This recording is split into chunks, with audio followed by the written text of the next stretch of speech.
Porpoise. You would do that. You would do that. Oh my gosh.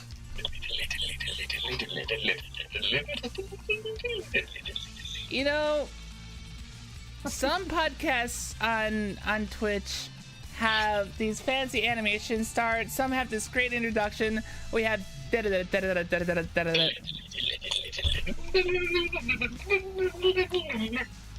But you know, it works. It works. It's us. It's definitely Elijah. It's definitely Elijah. You're not wrong. You're not wrong. With that said, I guess welcome to the Newbcast Podcast for the 27th of January. My name is Miss Michelle Jean, and I am joined by a couple of our regulars and our guest, Rambol. Rambol's been here before, so we would like to welcome you back to the show. And thank you for having me. Yeah.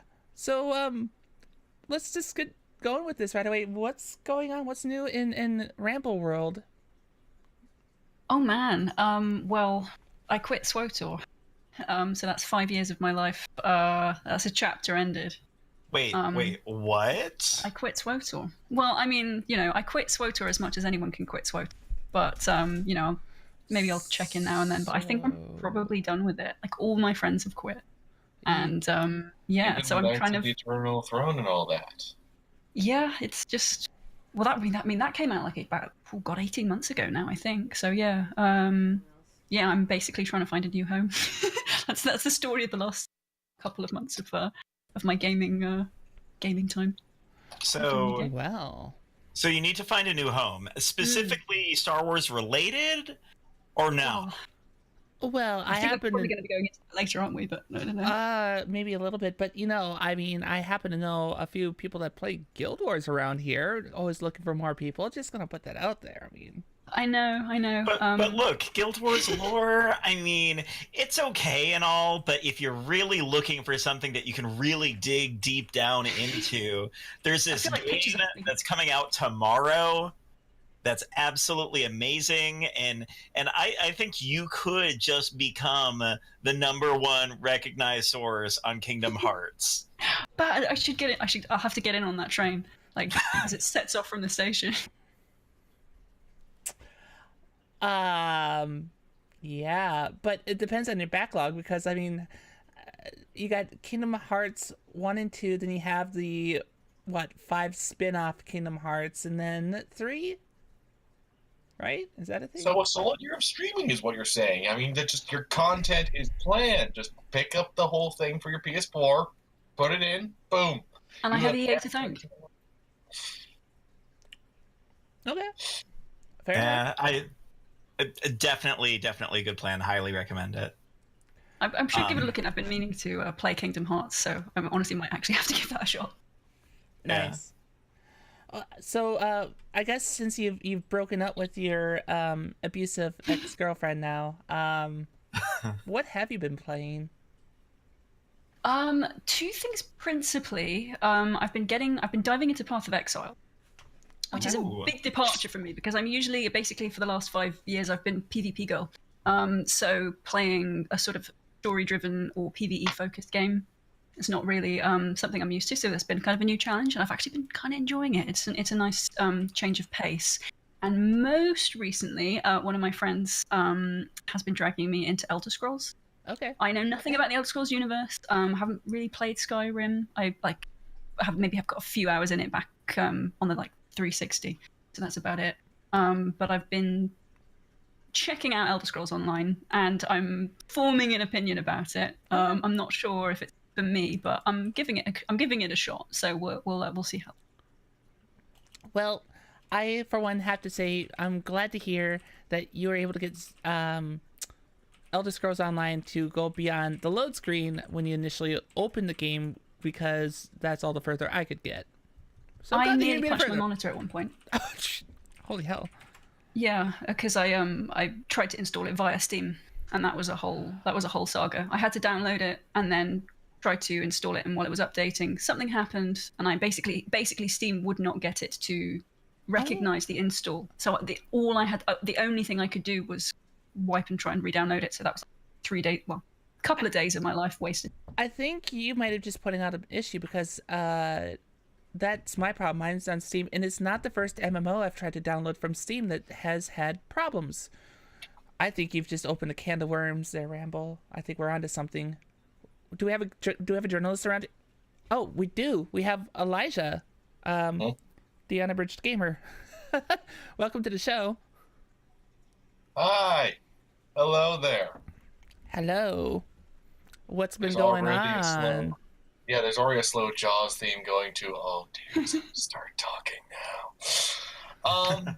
So some of you are very aware of what I've been playing recently because the other night I went to 1 a.m. playing Resident Evil Operation Raccoon City and all of its DLC. And you know what I find amazing about that game?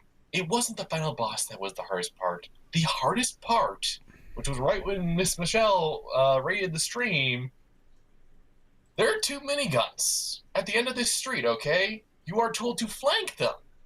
There is no flanking route. There's a few cover points to hide behind. There is nothing else to use. Your health does not regenerate. You have to use healing herbs that are limited around the environment. And later on, after you've died, say 5 times, they're like, oh, by the way, you can also blow them up. Oh, thanks. I'm a little concerned. Oh. Did you say that there are 2 miniguns? Look, in Resident Evil, you cannot have 2 miniguns. I mean, it gets better. Okay. When you actually find the one sort of flanking route, there's another minigun waiting right there, aimed at you, so that when you're in cover from the other 2, it's right there to shoot you in the ass. Oh. Meanwhile, fighting Mr. X crossed with one of those spiderlings, leaping around the environment, going on like an acrid from Lost Planet, barely scratches you once. It's pathetic. You start to feel bad for the guy. It just keeps going on and on. It's like the world's most embarrassing SNL skit. So that happened. Not all of it was bad. There were moments where I could see what Slant 6 was going for. Mm-hmm. But, oh my gosh, the only time you will convince me to go back to that is if I can ever actually get a 4-person squad, because I've been told if you can actually get a 4-person squad, the experience can be a bit different. But you have to convince 4 people who have Windows 7 as their main operating system or a Windows 7 machine, games for Windows Live accounts, and the tolerance to get this game, even though it's only $8, to all voluntarily play it with you. Okay, you just reminded me why I didn't buy this game or why I was not looking at it. It was games with Windows Live. That is such a fucking abomination to PC gaming as a whole. That is... Yeah, I mean... Do you want your game to not succeed? Do you want your game not to succeed? Let's put games for Windows Live on there. Bam. And then How many times has Microsoft sort of committed itself to the PC platform as as a gaming platform, and then just kind of been like, did we say that really? Well, we have this Xbox thing.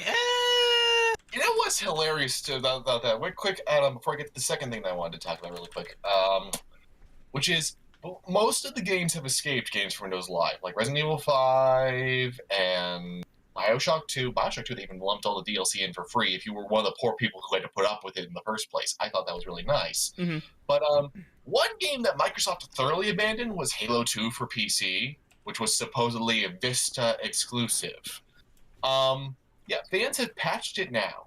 Fans have patched it so you can actually play multiplayer without having to use games for Windows Live, which I frankly think is beautiful. Just like with Halo Online, they are saying, no, we want to play Halo on our PCs. You are Microsoft. You make Windows. Halo on PC.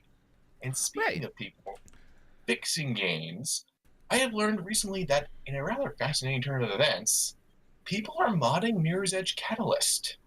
Apparently, they are upping the difficulty in certain ways, removing some of the unnecessary bits that shouldn't be there, and just overall tweaking the experience to go from being like a 4 to a 6 to like a nice 7, 7.5 kind of experience. I mean, obviously they can't fix the bloody batshit story, but no one could have fixed that. Even if you handed someone an editing pen like 6 months before release, no one could have fixed it in that amount of time.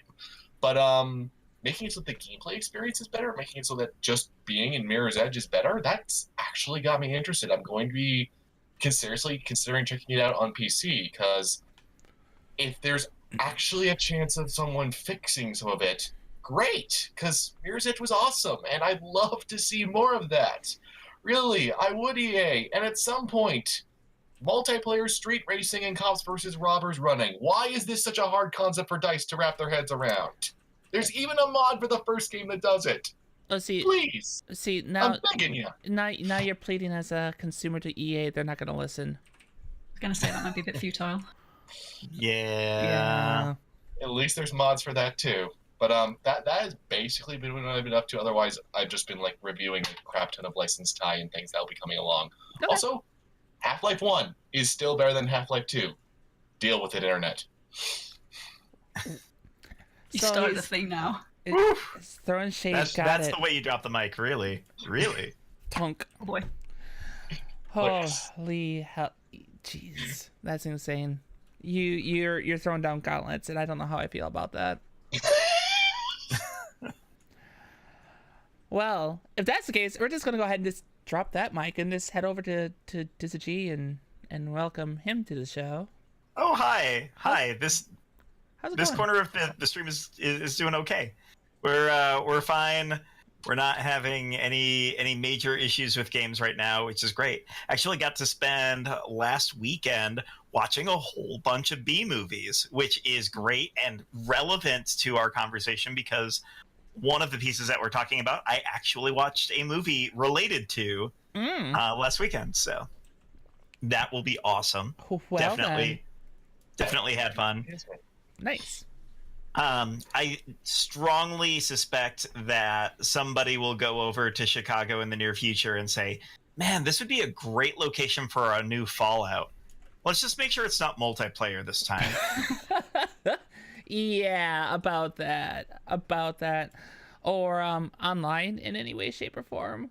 Hey, there's Elder Scrolls online co-op mod coming, and that pretty much everyone's like, I'd like to take one friend. I wouldn't say we have to cut off all online. Just no one needs Fallout Don't Starve, especially since there's probably already someone making a total conversion for Don't Starve that makes it Fallout. Actually, would be a really simple. Well, I think after 4 and 76, they just... I don't think we're going to see Fallout for a while. I just don't think we're going to see one for a little while. Like, they'll still make them. They'll be pushing one next year, come on.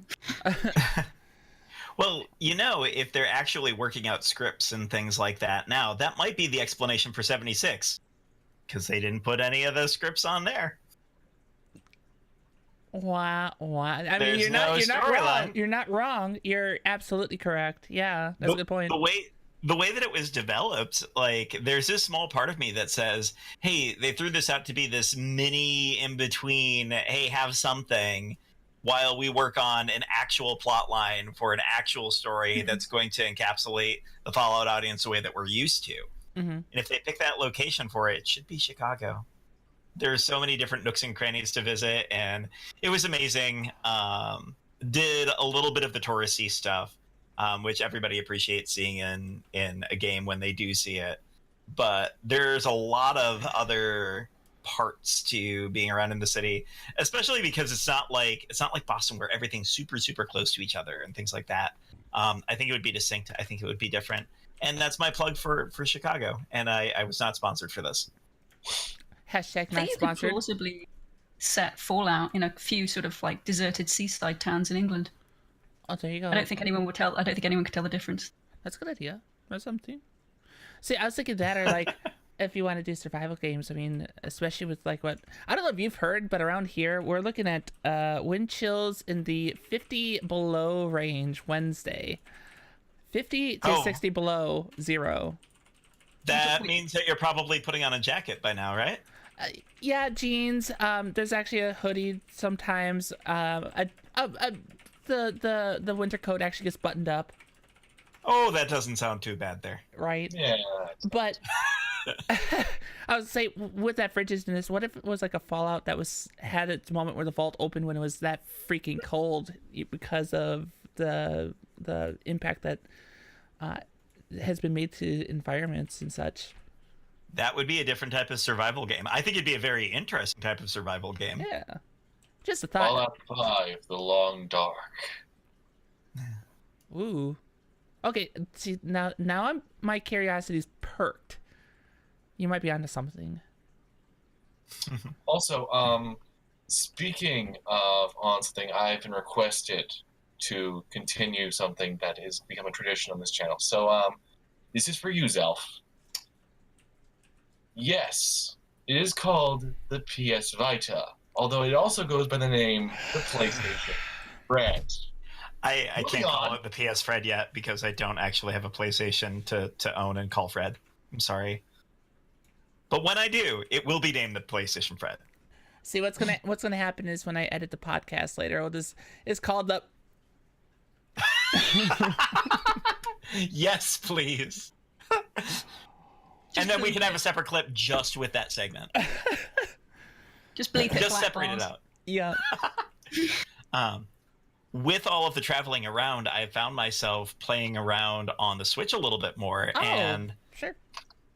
I will say, having played Diablo right when it first came out, dealing with Error 34 and all of that Error 37. Or 37, sorry. I can't keep these errors together. Look, after the whole Francis video that Boogie did, I could never forget that. I could never forget that number. Anyway, please continue. Playing in person on Diablo multiplayer is wonderful. And I will say anybody who has enjoyed Diablo before and run away from it, have an event with some friends. Bring a couple of people in. Play on the console, and I think you will be pleasantly surprised how much fun you have working with everyone there. The only trouble that I've had with it is that only one person can use a menu at a time, which means that you have some structured breaks where people go to the restroom and things. You can't just oh, hey, I found this item, let's put it on, because otherwise you'll be in the menus. It will be menu quick equip? Apocalypse, pretty much.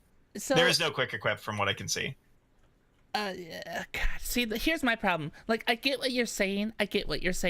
But my first experience with Diablo on console was the original Diablo on PlayStation. Mm-hmm. That was bad. Yeah. That was bad. It was. It was very bad. There was a reason Diablo 2 was not put on a console. And that's because how bad it was. They could have released the Game Boy version. Wait. Oh, God, that hurts my head. What? There was going to be a Game Boy version. P2P Online. The first one. It was going to... Yes, he actually has a prototype of it, or it was him or someone else that... Understand, it did not get far. You can walk around the world. There's some very basic sprite work. There's one dungeon set up, and I think you spawn automatically as the rogue. There's no enemies to fight. That's how most Game Boy, both color and regular and advanced demos work. There's a Turok game that, once again, they had all the sprite work working, but there's nothing to actually do. And that was the same case with Diablo, where it was we have enough here to show that we could do it, but there's no colors. Everything is ugly as Satan's ass, and no one will probably want to play this. But yeah, that almost happened. So count yourself lucky that you played the PlayStation version, that they had the good sense to cancel the Game Boy version. See, the only reason that I knew that was a good game is because the first time I ever played it was on PC. So the fact that I was a friend had the PlayStation version. It's hey, let's do it together. And it's oh, great, this will be fun. I loved it on a computer. No. That was bad. Ugh. But yeah, I think it's worth rethinking for Diablo 3. Okay. And I mean, the control scheme is straightforward. Yeah, you'll probably schedule rest breaks so that people can go through and structure their stuff, which is actually not a bad idea for a party. No, yeah. Yeah, if it's anything like the 360 version that I tried, it should play fairly decently. Just think of it less as tap tap tap. Think of it sort of as an isometric brawler that has lots of loot. That's how it felt for me. More as a gauntlet, yeah. Fair enough. As someone who doesn't own a Switch, how sort of usable are the controllers kind of long term? Because they look quite... if you have any... 15 minutes when I try to demo. I was going to say, I mean, can you use other controllers with the Switch? You can. Yeah, there are a variety of controllers that are designed for it. Okay. Yep. So, they made one specifically for Smash Bros. Because people enjoyed the GameCube controller so much for it. Mm-hmm. But the Pro Controller is my option of choice, unless I'm traveling, in which case, I'll use the Joy-Cons because there isn't a reasonable option. Yeah. Does it get or does it get tiring? I think is the biggest concern. Yes. It does, but the battery also goes out within that period of time, so it usually works out decently for me. Mm-hmm. Yeah, I would agree with that. I think the other thing with the Switch that really helps is, like, I play mine in mobile mode a lot, so my Joy-Cons are attached to my Switch, and when you do it that way, I feel like it holds up pretty well. What do you think, Dizza? I would rather have them detached. I think it's a little bit more comfortable to have them detached because you can decide wherever your hands are.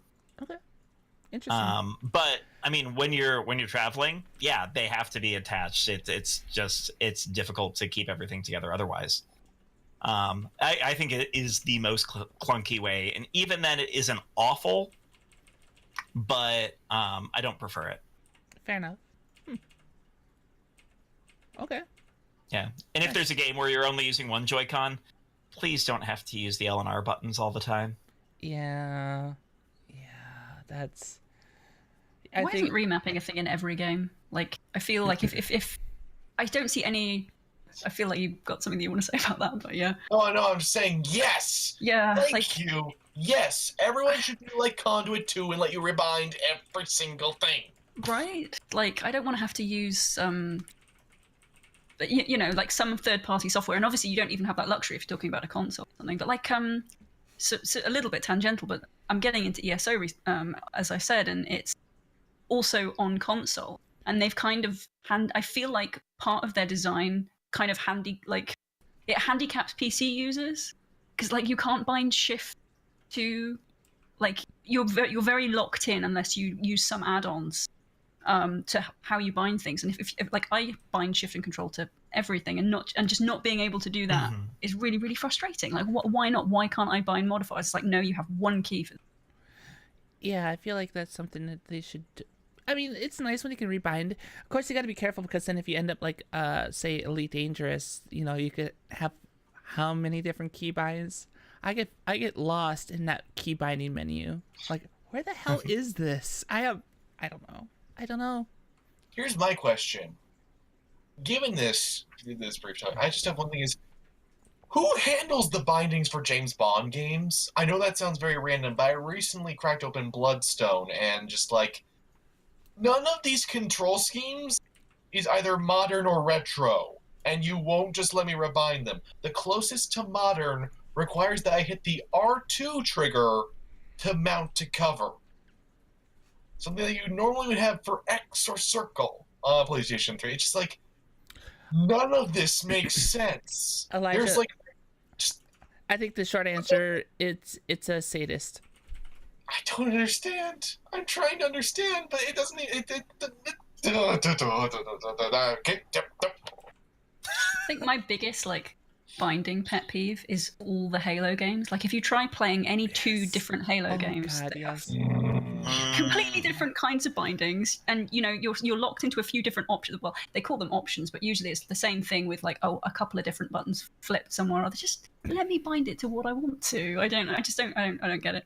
As a left-hander, Southpaw is wrong. Southpaw is wrong. Yeah, or like they're not even well named. God, you're exactly right. I remember. Well, I know Rambol and I used to play quite a bit of Halo online with Crafty, and we'd go from like Reach to 4. And the bindings are different. I'd spend 20 minutes like throwing grenades when I meant to be like meleeing or something. Yep.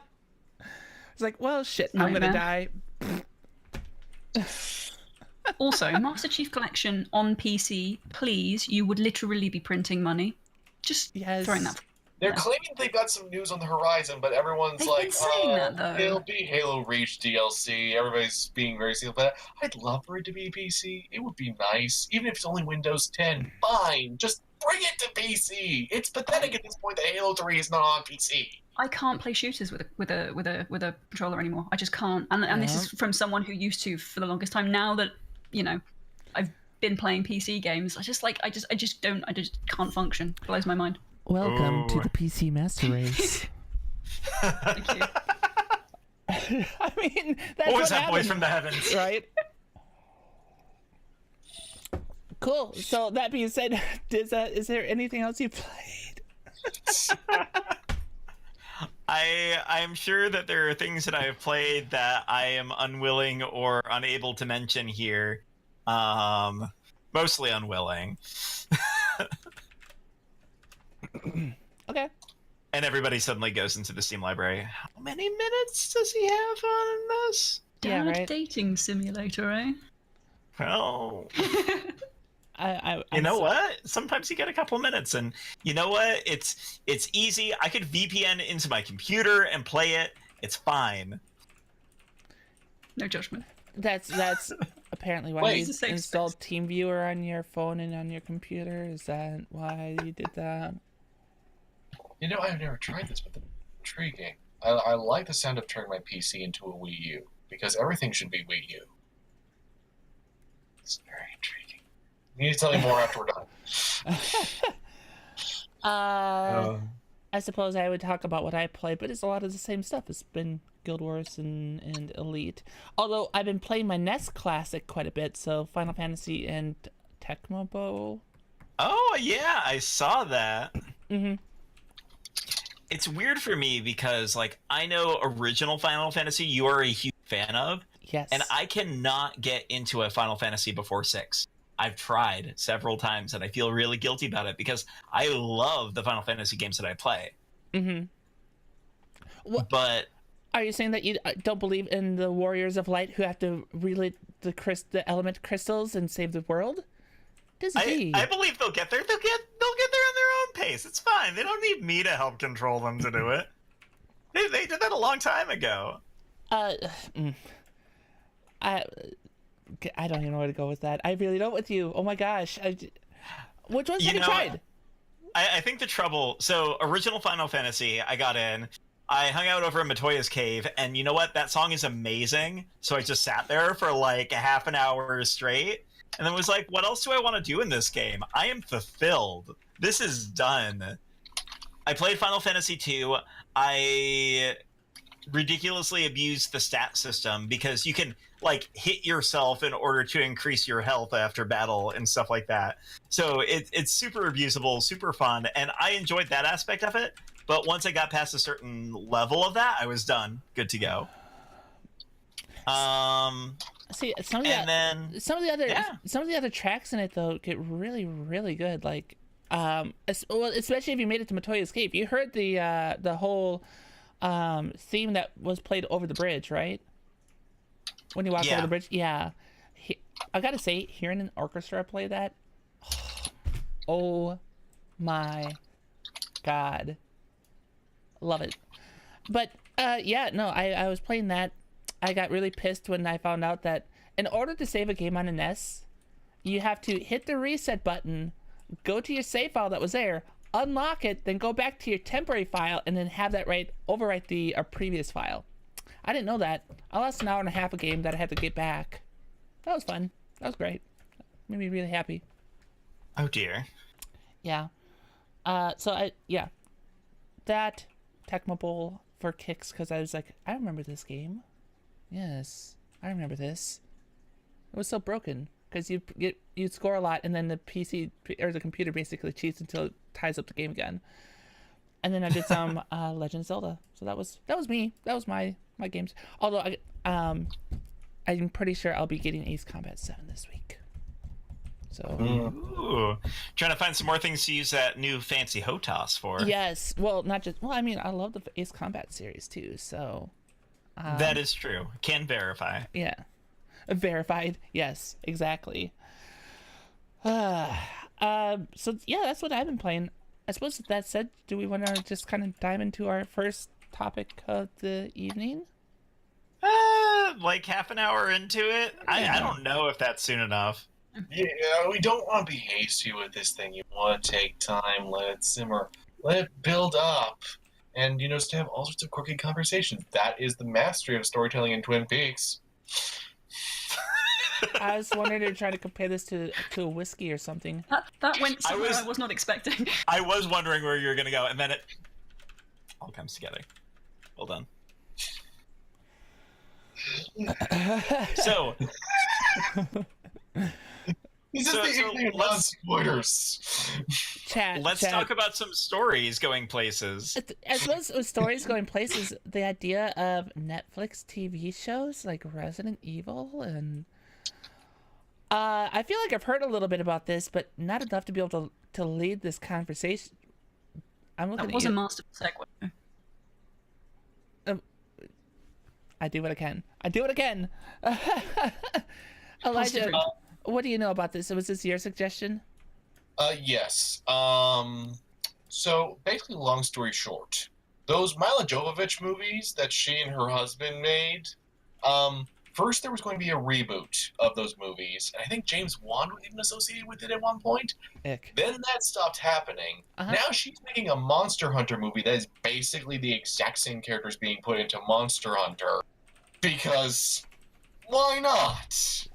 I mean, I'll give her and her husband credit. They make really terrible movies, but really watchable terrible movies. I mean, just watch Wesker getting slowly stabbed in the face, and it's not even like it's so campy. It's wonderful. But the thing is, Netflix has had some success now with video game content.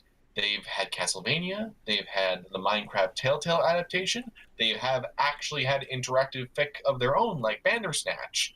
Love it or hate it, it's a thing, and they're very excited about it. And now they're hoping to get more things. Like, there's supposedly something Devil May Cry they're going to be coming up with. And they seem to be really leaning into this idea. No, apparently the people behind the Devil May Cry one might actually know what they're doing. That's the scary thing, is they might actually know what they're doing, which is why this is so worth talking about, because there was already almost one Resident Evil TV series. You can actually find the pilot episode. I think it's called Arclay. It's on YouTube. You can find it, and it's very brief.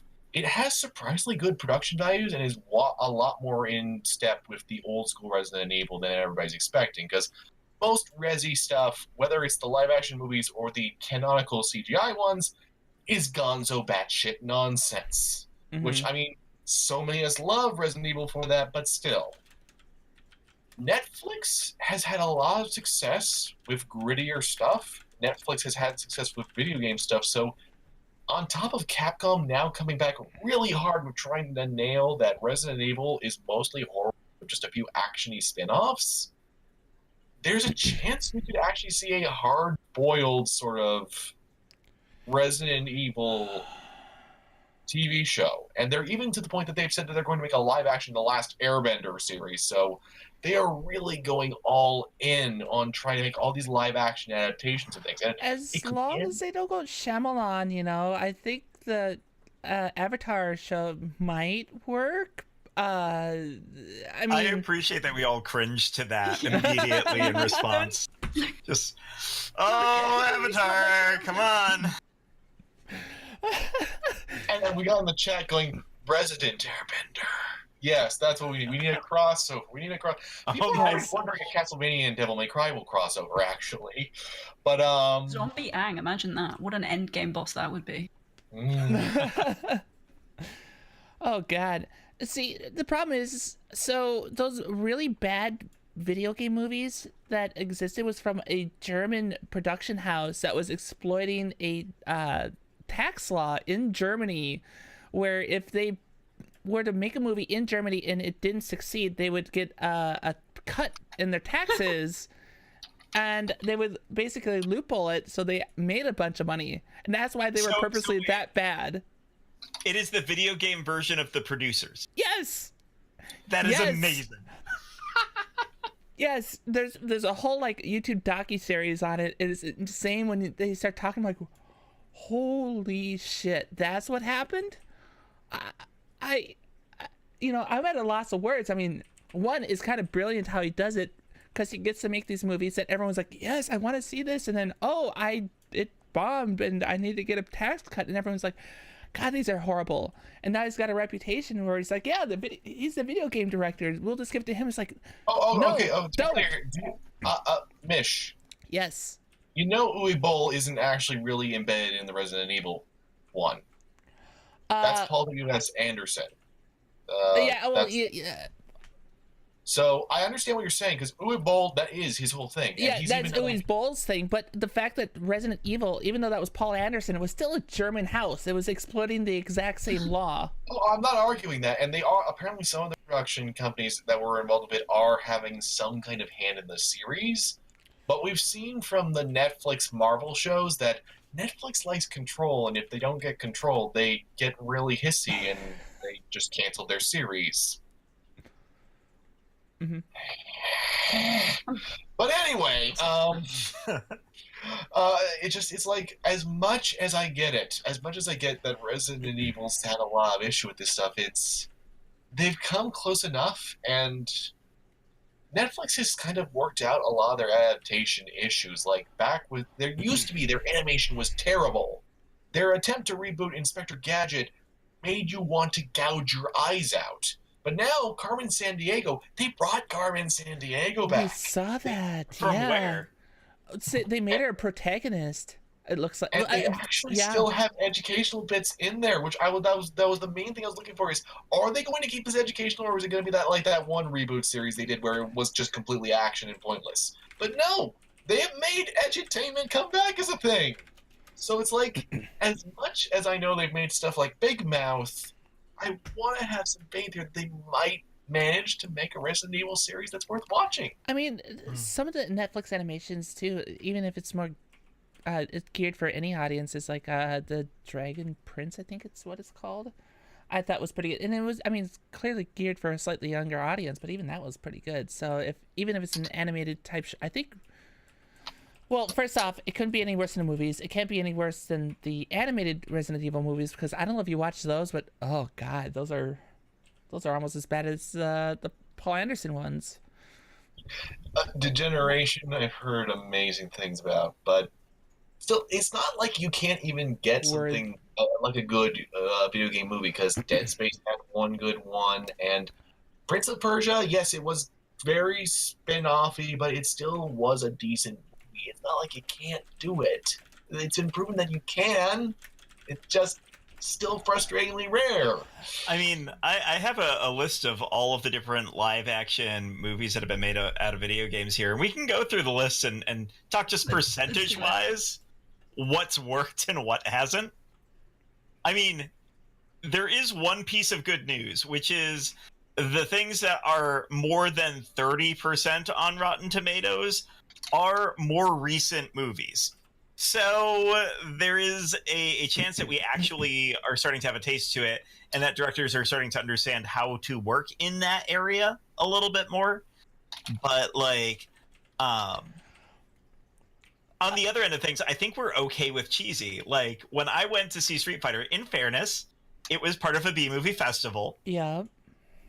It was absolutely wonderful. I enjoyed how cheesy it was. It was a shame that there wasn't a lot of action right at the beginning of the movie. I wanted some straight up, like, let's go into combat and show what a fight would look like introductions to kind of get the ball rolling in the movie. But maybe that's something that makes sense, 20 years later. They had no idea what they were doing then, and they still grossed like $80 million on that movie. Actually, almost 100. Oh, whoa, gosh. That's crazy. So there's a taste for it out there. It's just there are some things that are hits and some things that are terrible misses, especially when you start talking as a matter of like theories. Yeah, that's the real challenge. Well, and I think one of the things that Yuma Bowl didn't really help a lot with some of the like story of the movies, but the fact that even with some more recent ones, it can only do so much because like one of the elements to video games is that it's interactive, right? The story can be slightly different based on how you play it, whereas a movie, it's whatever the director decides to tell for the story. I think the most recent Lara Croft movie, Tomb Raider movie, was one of the only sort of video game tie-in films I can think of that actually kind of did that well. Like a lot of the cinematography kind of, was riffing off of, things you would do if you were controlling her, and I thought that was quite clever. Mm-hmm. That's kind of cool. That's good. I haven't watched that one yet, but that's on the list. I would recommend it. I thought it was actually pretty good, and it wasn't sort of I don't know what's the word. It wasn't kind of gaudy. You know how like the previous Tomb Raider films, they were a little bit, tongue in cheek kind of, and I think they managed to make it tasteful, I guess. Yeah, and movie critics agree with that. Mm. Sorry, I'm just thinking Angelina Jolie as Lara Croft. That's tasteful. That's Tomb Raider. Woo! See, I've actually heard defenses for the Jolie Tomb Raider, and it's made me reassess it a bit. So it's like Tomb Raider's had probably one of the better runs. It even had that limited animated series where they got Minnie Driver to play her. How they never called her back to do it again is beyond me. But I partially hand that one to Angelina, to be perfectly honest. I mean, that's probably part of it. I mean, that was one of the ones that you could easily just, get a bowl of popcorn and just... Yeah. Oh, actually, Arnolfo's got a good point there. Glasses in the chat. The first Silent Hill movie, if you are actually a fan of the franchise, is pretty well regarded. Yes. Like the first one was. The second one that tried to combine Silent Hill 2 and 3 at once? No. But the first one is actually a pretty good tribute to what things were going on. Oh, I absolutely agree. I thought the first Silent Hill was really true to the game, and it did a pretty decent job. There's just so many where it's like, where did you get that from the game? I mean, the best example of that, of course, is Mario Brothers, but beyond that, in both contexts, both TV series and movie, I think we need to say, because the Super Mario Brothers Super Show, while a true American gem, had absolutely nothing to do with the game, and that's fine. Oh god, the Super Mario Super Show. I remember this. Ugh. Which is funny because, like, you start talking about like TV shows and animated and everything. Like, there was a really good Sonic show back in the 90s. It was 21 episodes or so. It was really dark, but oh my god, it was good. Was it like pitched at kids? It was slightly older kids, but yeah, okay. Yeah. But like, when you say dark, I'm trying to picture. Like, to explain, there was one that was really goofy, aimed for like the youngest kids possible. Yep. That's the one that most people unfortunately saw, and there was another one that was kind of like, it was like a resistance fighters against Eggman and everything, and then it ends on a cliffhanger where there's a new villain that might potentially show up, and then they never continued the series, and the internet's been pissed at them ever since. Yep. There were like lots of characters that have never appeared in any of the games. It's a weird situation. It is, but it was good. Like it was on Netflix for a while, like a few years ago, and I'm like, you know what the hell? I'm gonna watch this again because I actually enjoyed it when I was younger. So I mean, I guess it's proof that even good adaptations existed in the 90s. But as far as like possible TV shows that could come out on Netflix, one of the big ones that is talked about is Resident Evil, right? I mean, if they were to do something like Resident Evil, how would that work? Like, what parts would you want to look at? The later ones, the more recent ones, or would you want to look at the early ones and like the Umbrella Corporation and the mansion and how the T-virus broke out and whatnot? Yes. Can I be really nerdy for one last second? For those of you who don't know, there's an entire adaptation of almost all of Resident Evil games as novels by S.A. Perry, a woman who basically got full carte blanche to rewrite however she wanted a lot of it, and it leads me to think that I'm actually okay if there's another continuity, because she has her own continuity. Her universe is completely her own. They separated it from the main canon, but they let her do whatever she wanted. So as a result, some of them were original, some of them were based on games. She even explained the Jill sandwich joke in Prospection, which is just kudos for even trying to make sense of that at the time. So it's like, it's possible they might do something original. They even did that with the graphic novel back in the day. They just were like, DC, make a story. Doesn't have to tie into anything else unless you acknowledge, like G-Virus, T-Virus, and so on. So it might not actually fit into the main continuity we're thinking of, or it could be in the new continuity that 7 has set up, where there's just so many questions that haven't been answered, like, who is Neo Umbrella?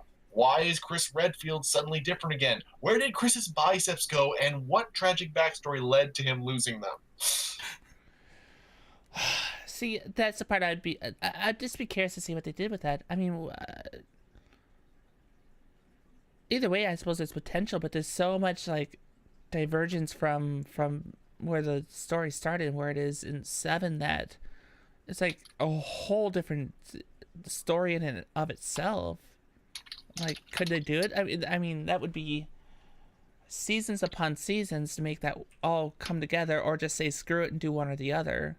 Because as much as we like some Netflix shows, it seems like they make it 4 seasons at most, and then that's it. They're done. Game over. Mm-hmm. No pun intended. That's pretty long, though, in television standards. A lot of TV on major networks gets 1 season and then it gets axed off at best. Yeah. Yeah, well, on Fox, but, you know, we won't talk about how salty we are about Firefly or anything. Yeah. It depends on how much they appeal to their audience and if they're able to retain them in other ways, you know? Mm-hmm. Castlevania got us all just on our toes waiting for the next season because it was short, it was sweet, it was beautiful. And yeah, this would be something that fills the void well. I can't say that I'm paying all of the attention in the world to Netflix at the moment, mm-hmm. but something like a Resident Evil series would definitely do that for me. I mean, that would probably grab my attention just because, I mean, I sank a lot of hours into the original franchise personally. Like, I think I talked about it on here that, did you know that with 42 knife stabs you can beat the end boss's scenario A in Resident Evil 2? I know this because I've done it. Did you? Yeah, well, I got that good. I'm like, I bet I could beat this guy with a knife. Sure as shit, 42 stabs later, I beat him. And I was thrilled. So that was the thing. I feel like that's a window into your mind, Michelle. So here's the dilemma that I see. Resident Evil is very much zombie genre. Yes, yeah. And by and large, people are kind of burnt out by zombie series. Like, we've had enough Walking Dead to... I'm trying to find a good simile or metaphor here that just, Walking Dead, what was the other one? The spin-off in LA, Fear the Walking Dead. Yeah, Fear the Walking Dead, yes. That's how creative they were about it. Yeah. And tacking zombie modes or zombie themes into every conceivable video game. Yeah. It's one. Well, we've had enough zombies to just want to sit around and sloth just to get away from them very slowly and murmuring quietly to ourselves like zombies do. There we go. Found it. I will offer one thing that they could make work for them in regards to that with Resident Evil, though. They're not restricted to just standard zombies. The BOWs, the Tyrant, Nemesis, all the things that happened in Resident Evil 6, the zombie monsters in space in the graphic novel. There's so many weird-ass things they could whip out that we have not seen before. Lickers or hunters? Or I agree, but is there going to be enough of an audience for it? Are they going to be able to market it to the point where it's actually going to get more than 1 season? And I think it's going to boil down to how different it is to the typical zombies that we have seen. Mm-hmm. They'd have to spit it in some way. I think the fact that it's got a brand recognition behind it, maybe if they were to focus not just on the zombie attacks, but like Umbrella and their influence on it as good antagonists, maybe it can go further. Better Off Ted, The Umbrella Chronicles. Just throw something at him and see what happens. It's not even me making a pun. It's the name of the show. You've never seen Better Off Ted? Yeah, no, I've seen it. Oh, okay. Yeah. I mean, it's definitely a situation where they're going to have to make themselves distinctive and different and get people interested in essentially a different subgenre, a different way of going about things. I feel like this really ties into our next piece. Well, before we get into the next piece, I do have a question as far as we're talking about all the things that we see possibly with like Resident Evil and previous shows. Well, let me ask you this question. What's something that you would like to see be adapted to like a TV show or something? Ooh. I'll start. I think any Kojima game could do amazing as a TV show. I think. Oh my gosh. Hideo Kojima is such a good storyteller. I think his games as a TV show would be fucking amazing. Give me the original Metal Gear Solid. I don't even think I would need a rest. Just the first Metal Gear Solid, I think would be very, very good. Yeah. Especially given that, like, there was a remake that was made for it, but it didn't really do that much to the cinematography of it.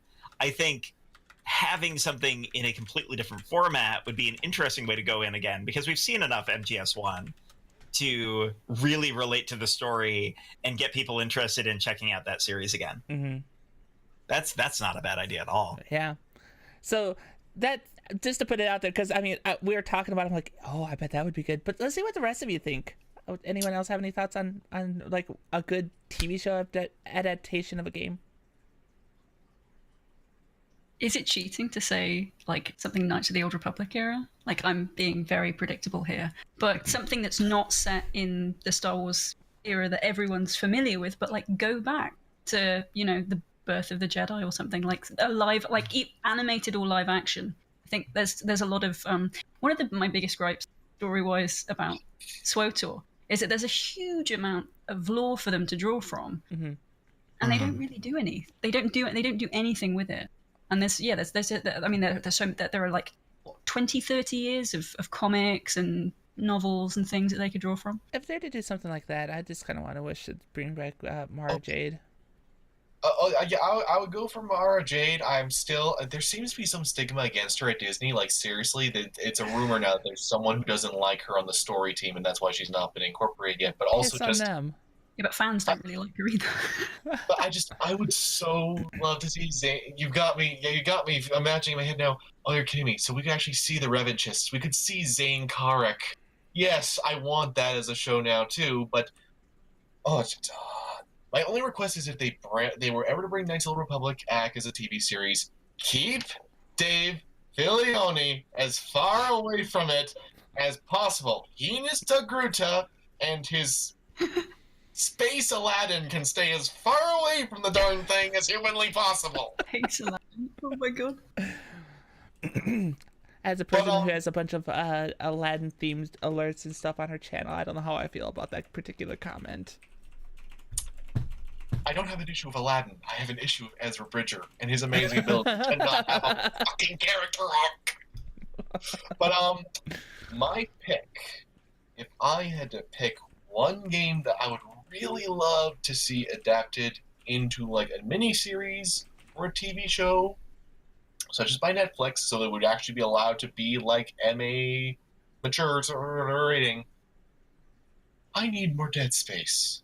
I was actually sad after finally finishing Dead Space 2 Severed because it's just been so long. So I would love to. I know from Dead Space Downfall that you can make this work. They had such a nice sense of style. It's just you could tell it was a hurried writing job. So imagining someone having the proper time to write that out and make it be really good. Oh, I would love that because it's got so much functional lore that they already have shown and made extended universe stuff, so they can just build off of it. They could expand it, and the stupid Dead Space 3 Aftermath DLC would finally have payoff if you turned that into a series. That said, if I don't get that vote, I repeat again, yeah, I'm with her. Knights of the Old Republic. Okay. Knights of the Old Republic, give me Zane Karek, properly animated, show us Revan, and for frick's sake, Drew Karshipshin said that Revan was a woman, so this is a new canon. We're finally having Revan You've be a opened a bloody can of woman. worms there. Okay. Dizachi, what do you think? So I would be cheating if I said Persona because they've made it. But have you not devoted enough time to Persona lately? Oh my god. Here's the thing, like, take something that takes a ridiculous amount of time to play through and adapt it in a way where it's easy to consume. And it's already got the anime vibes perfectly fine. That fits extremely, extremely well. But I feel like there's some better answers out there. I would be very interested in something like a Diablo or Darkest Dungeon that does horror from the way that we've seen in those games. The concept, especially with like Darkest Dungeon, of making tough decisions and what sort of impacts that has as kind of a key feature of how the series goes, that could be horror in a very, very interesting way. Darkest Dungeons, the reality TV show. True. Very true. I don't know who wants to produce that at that point. You might have signed yourself up for it, Elijah, because of your enthusiasm. Ooh. You might also be committing some heinous acts that way. I'm thinking about the cast turnover rate, so it's like, it's the perfect format. As I happen to look over at chat, I'm going to bring in one chat suggestion too for you guys to consider: a live-action Cowboy Bebop. I'm down. I know it's not a game, but who cares? That's been talked about back and forth. And I'll tell you, it would be 100% an insta purchase. Right. I would watch that if it were a movie multiple times in theater. No question. Every episode, I'd want them to like somehow work the seatbelts into every episode, like have them in the back, like playing. That'd be great. Yes, in a bar please. somewhere, in a dive bar. It'd be awesome. So my actual answer? Yes. I'm gonna say Parasite Eve. Oh.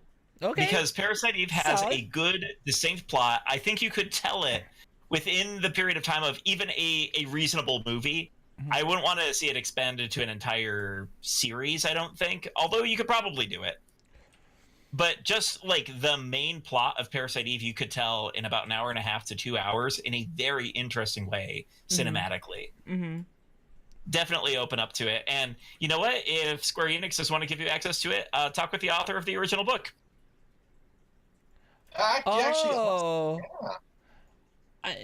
Parasite Eve was based off of a book, so yeah. Is that how the whole franchise is in like legality limbo? Is copyright issues between Square Enix and the author? Is that what's going on, or what's? That wouldn't surprise me as to why the plots are so disjointed between the three games that are technically in the series, which I still refuse to recognize the third one as being in the series because what? But yeah, that is the basis of the first movie, or the first game is a book.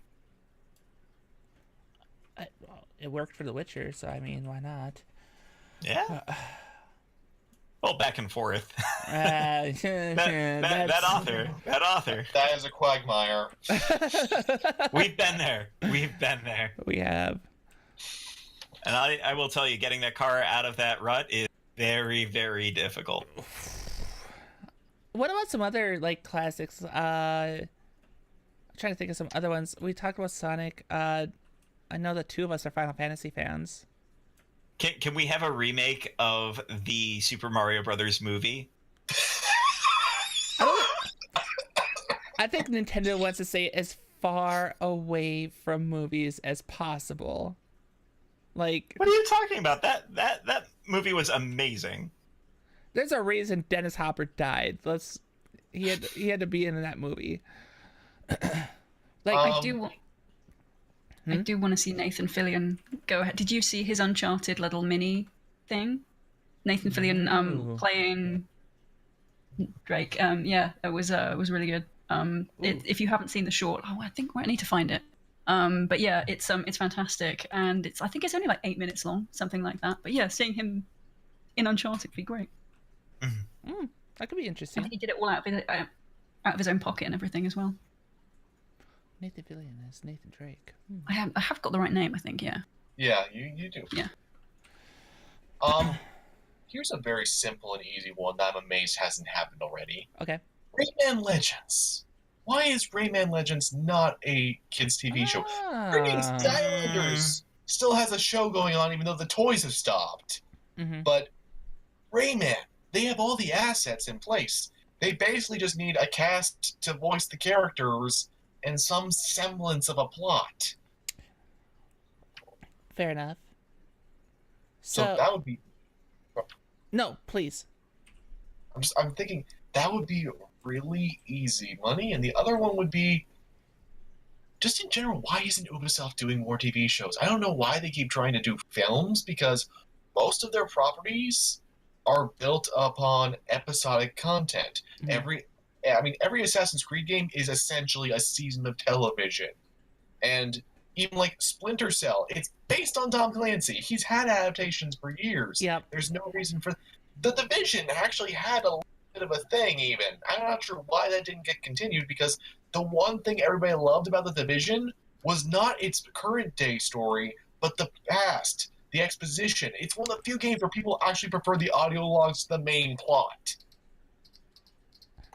So the only other thing I gotta say before we because I was going to try to switch gears, but only because it's brought up in chat and I happen to know this, I know that there is a screenwrite for Deus Ex, but I won't go into much more than that because that's all I'm allowed to know. So to switch gears a little bit, only because we're talking a little bit about studios and what they're doing and how they're thinking about things and whatnot. What about studios that reboot their entire game that's in production? I don't know if anyone's heard this, but it would appear that Nintendo has scrapped Metroid Prime 4 and they're going, we're going to try this again from the start. Thoughts?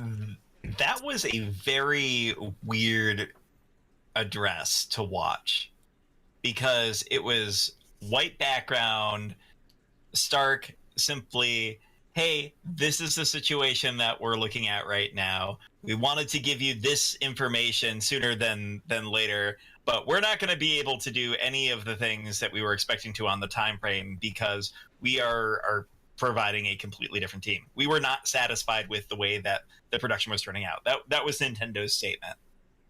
And I mean, it's bold. It is definitely a very Nintendo thing to do, to be like, hey, this isn't good enough for me. We're going to wait this out. We're going to do things on our own time. We're going to do things on...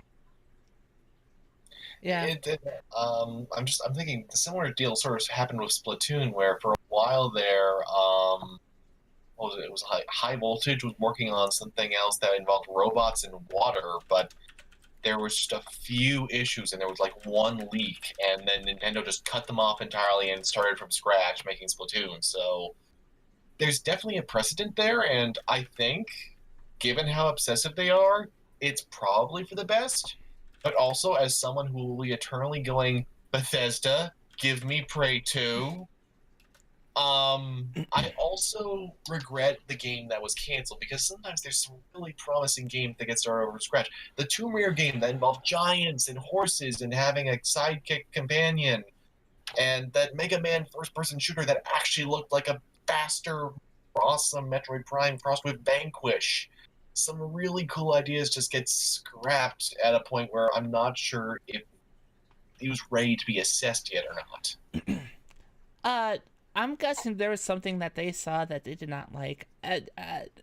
Given the amount of garbage that's been put out, I wonder if Nintendo was concerned about a game coming out that was not up to their bar, and instead of just letting it go, like so many other publishers have, they're like, no, we're going to try this again. I don't wonder if that's what happened.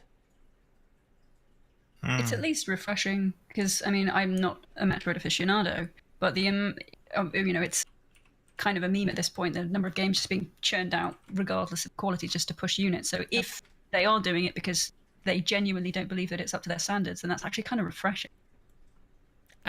Yeah, that's kind of what I think too. When I was reading up on it, I'm like, this is...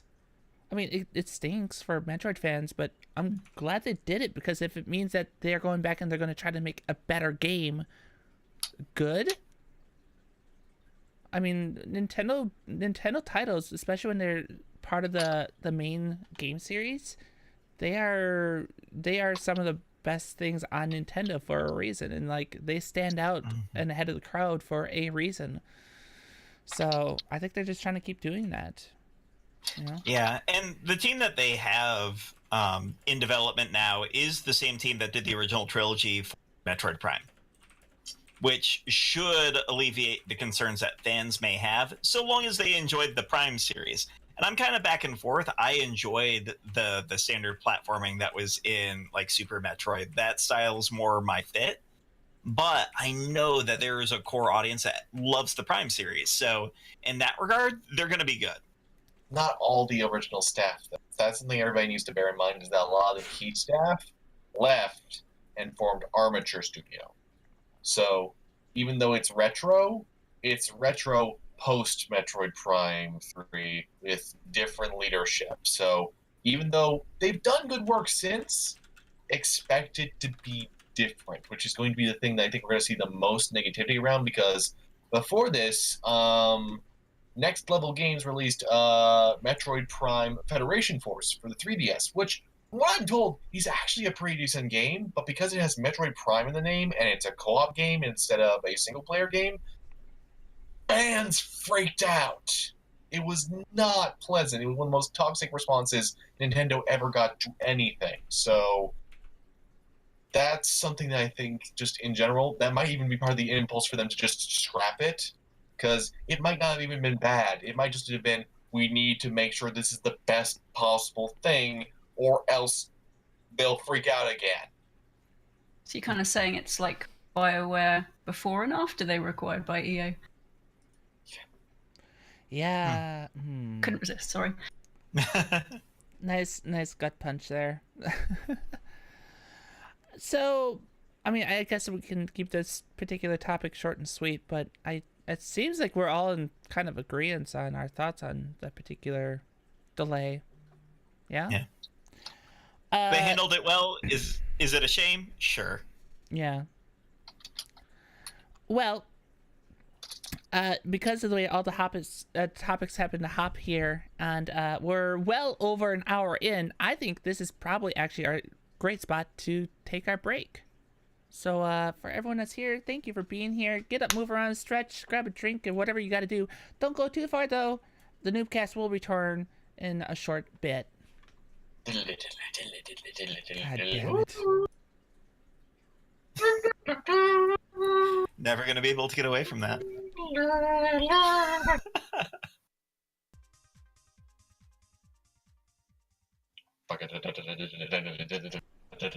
Right on freaking cue.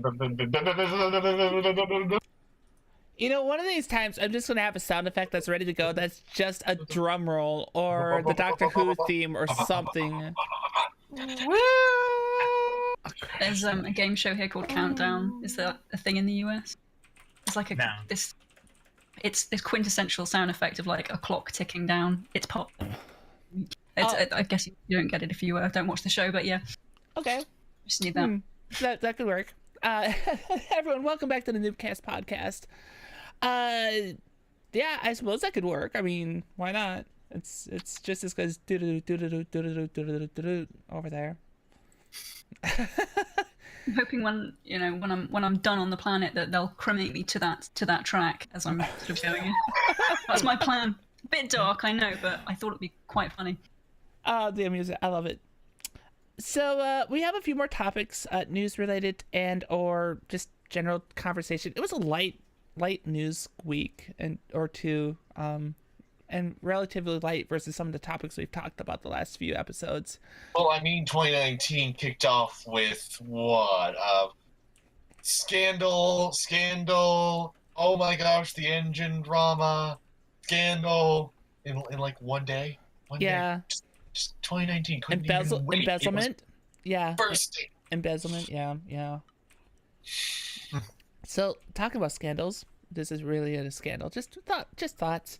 Has anyone watched any Anthem stuff? I'm especially saying this since we have a BioWare fan in the house. Has anyone seen anything, heard anything, have opinions on Anthem, since that is right around the corner? Yeah, I've seen a little bit of it. I haven't actually gone out to download the demo or anything, but oh my gosh, the one feeling after watching it is this the reason why you broke up with Bungie? Is this the reason why this separation happened? Because you're like, oh well, we're just gonna make this the new Destiny. It does seem to be going in that direction. I know it looks like a really pretty game, but I don't see that it's got much depth to it from what little I've seen so far. Granted, and I haven't played it yet, but I'm just. What I can say on it is actually complicated because I was in on the closed alpha. Okay. So what I will say is that it seems to have improved from where it was. It seems they took some of our feedback to heart, but not all of it. And there are still some things that it does poorly. And all the gameplay footage I'm seeing is basically summarizing what I thought before, which is like, this is a more polished and less story-focused Mass Effect Andromeda with more multiplayer options. That's really what it comes down to. I don't say that as a bad thing. I'm one of the people who actually likes Andromeda for what it does. But, have you seen the facial effects in Andromeda? I don't give a flying fuck about facial animations because for crying out loud, if I hear one more time about the facial animations, I'm going to pull up the animations that are stiff in Witcher 3. But I'm not a Witcher. I'm not a Witcher fan either. You press the button. I'm not a Witcher fan either. What's that going to do? That's what everybody was comparing it to, though. They're like, "Oh, well, it's not really." I wasn't. Yes, but every motherfucker keeps bringing up the facial animations, and by RPG standards, it wasn't that big a deal. It was pretty funny, though. Come on. It was funny. I mean, the fact that we actually got knocked for it. That the game actually got negative criticism pretty much. There's still people who just mock the bases as an excuse for why they never even played it. With a stretchy neck and a head that turns like a full 180, Exorcist style, that's a problem. That was, yes, when that happened, absolutely. I'm not arguing that. I'm arguing that just, someone's face not moving dramatically. And the thing is, Anthem's actually better about it in certain characters. Your handler, Owen, is much more dramatically portrayed. They ensured that he has a lot of facial animations, and they actually pulled back the guy who played Dell from Battlefront 2, which, I mean, good for that guy. He's like the only person with charisma in that entire game. Fair enough. So you've played Alpha, but you still have some NDA stuff, don't you? I can't talk about how things were back then, but everything that's publicly available, like they revealed the raid that we did, or I guess the closest equivalent to a Destiny strike.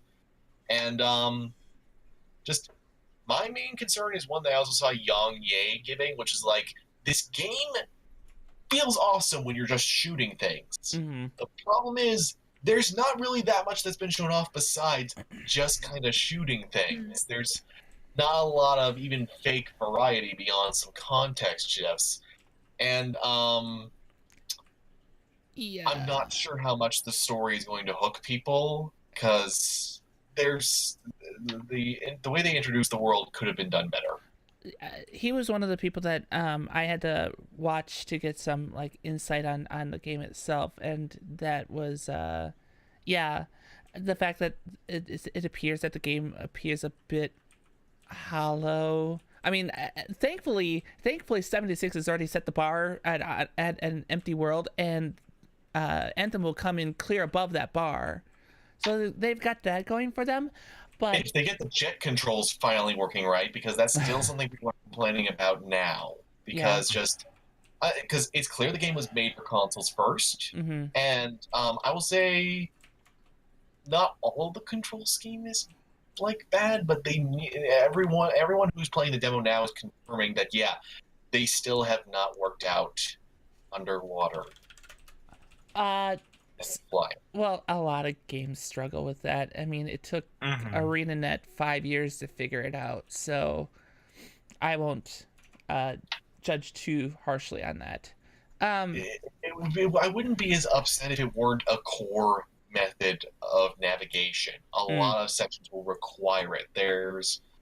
I don't know if you've watched the demo footage that's online now, but there are sections where you are actually going to have to rely on, basically, it's not platforming, but it is the jetpack equivalent of platforming. Right. So they were called what? Javelins? Is that right? Yeah. I heard a few people compare a couple of the javelins more to Warframe, more so than Destiny. As far as gameplay, which some people really enjoy that gameplay, and I mean Warframe's pretty popular too. So, Warframe's a beautiful experience. You can be Spider-Man, Tony Hawk, and Ninja Gaiden all at once. With just a little dash of Max Payne 2, as if that wasn't ambitious enough. The one thing that I will say as hurting both Anthem and Destiny, though, when comparing to Warframe, I'm glad you brought that up, is that Warframe has not only pre-made content and open worlds, but it also has auto-generated missions, and it's free. And it's free in a good way, whereas Anthem is dropping with a $60 price tag. We don't know if it's going to be like Battlefield 5, where all future content will be free, or if it's going to require a season pass like Destiny, because they haven't really elaborated on that. Consider the publisher. Consider the publisher. That's what I'm saying. We don't know because they suddenly just finally stopped doing season passes. Battlefront 2, Battlefield 5, Plants vs. Zombies 2. It just stopped doing it all of a sudden. But this is effectively, at closest, like a majorly multiplayer, if not massively multiplayer game. That's fair. So how do we... I think one of the things I saw too was... and again, input from anyone that saw anything about this was...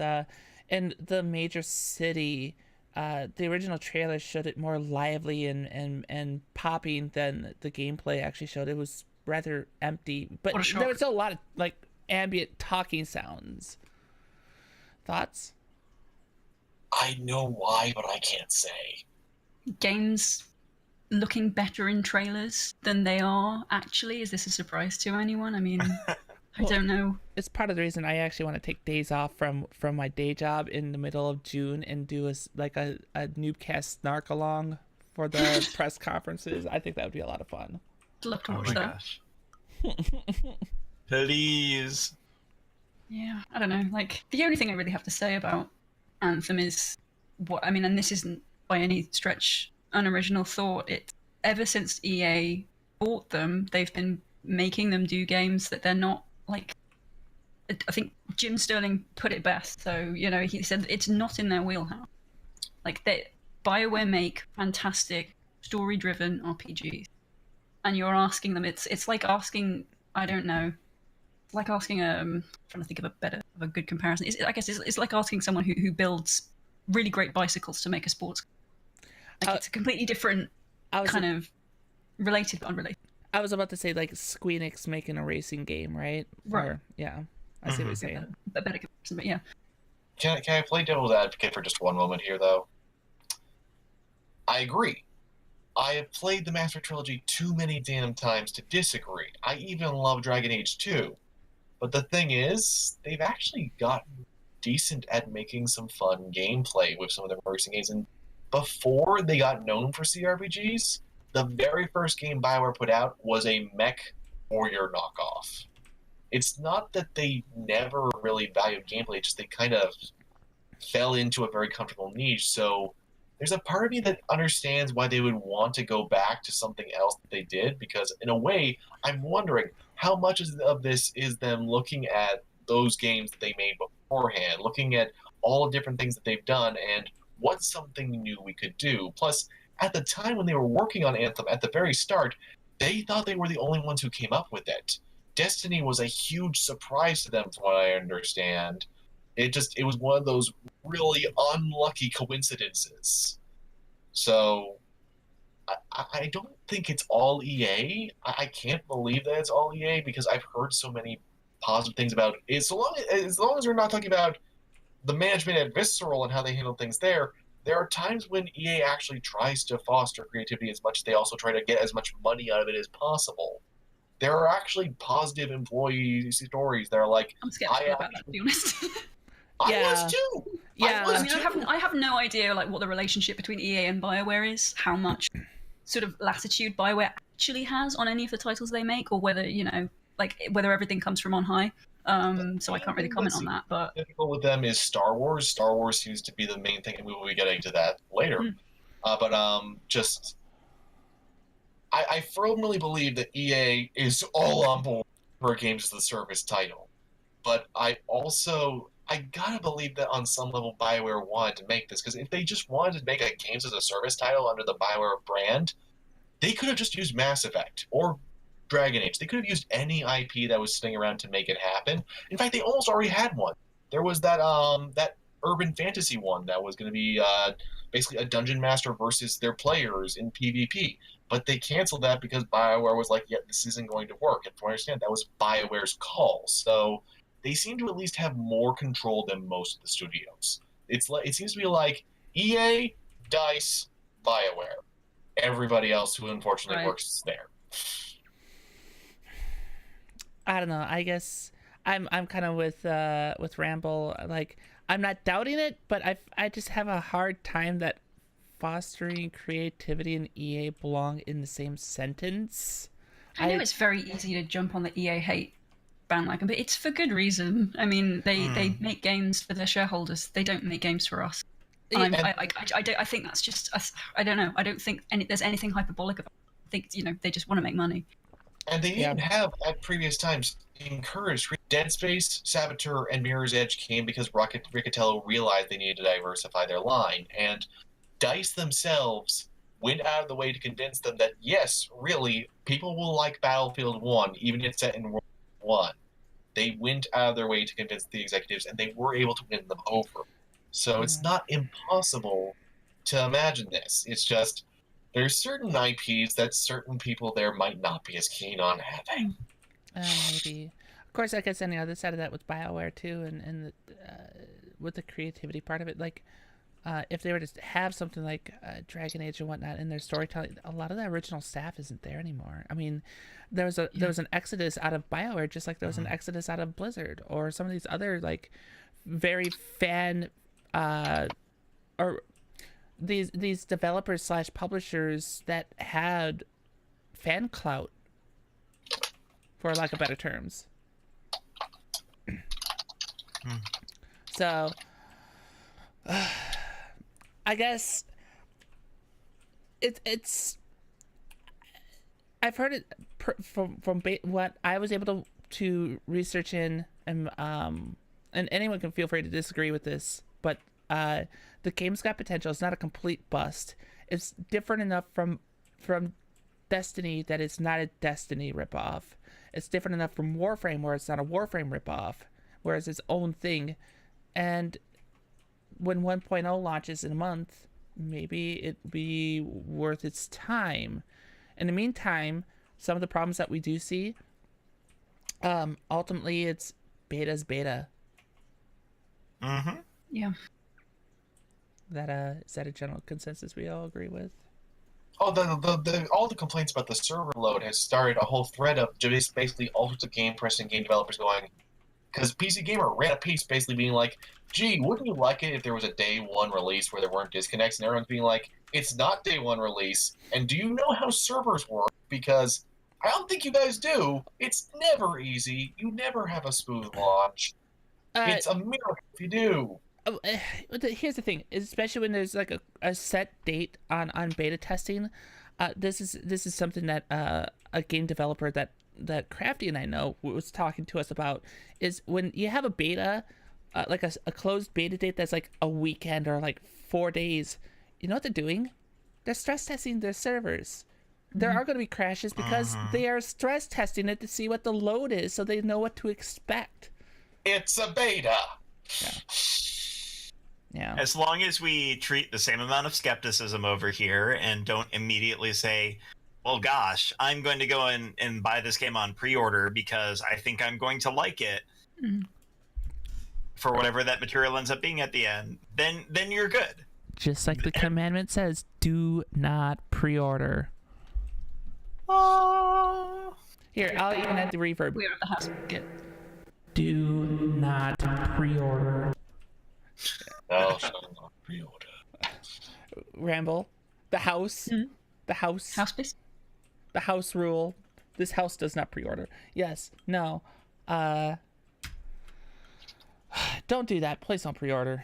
Please don't pre-order. Get the reviews, especially with the cost of games and everything. Sometimes just there are people that write reviews for a reason. Please don't pre-order. Yeah, and wait until the reviews come out, not from like the major publications. Wait for like actual gamers who aren't necessarily on payrolls or associated with publishers and developers to, read you. And if despite all of these warnings you decide to do so anyways, know that any regret you have will be ignored thusly. Yeah, right, exactly. Agreed. Moving on, shall we? Yes, I'm bad at ignoring. Let's go. Do we want to jump into the topic 3 of the special segment, guys, gal? We can go either way. It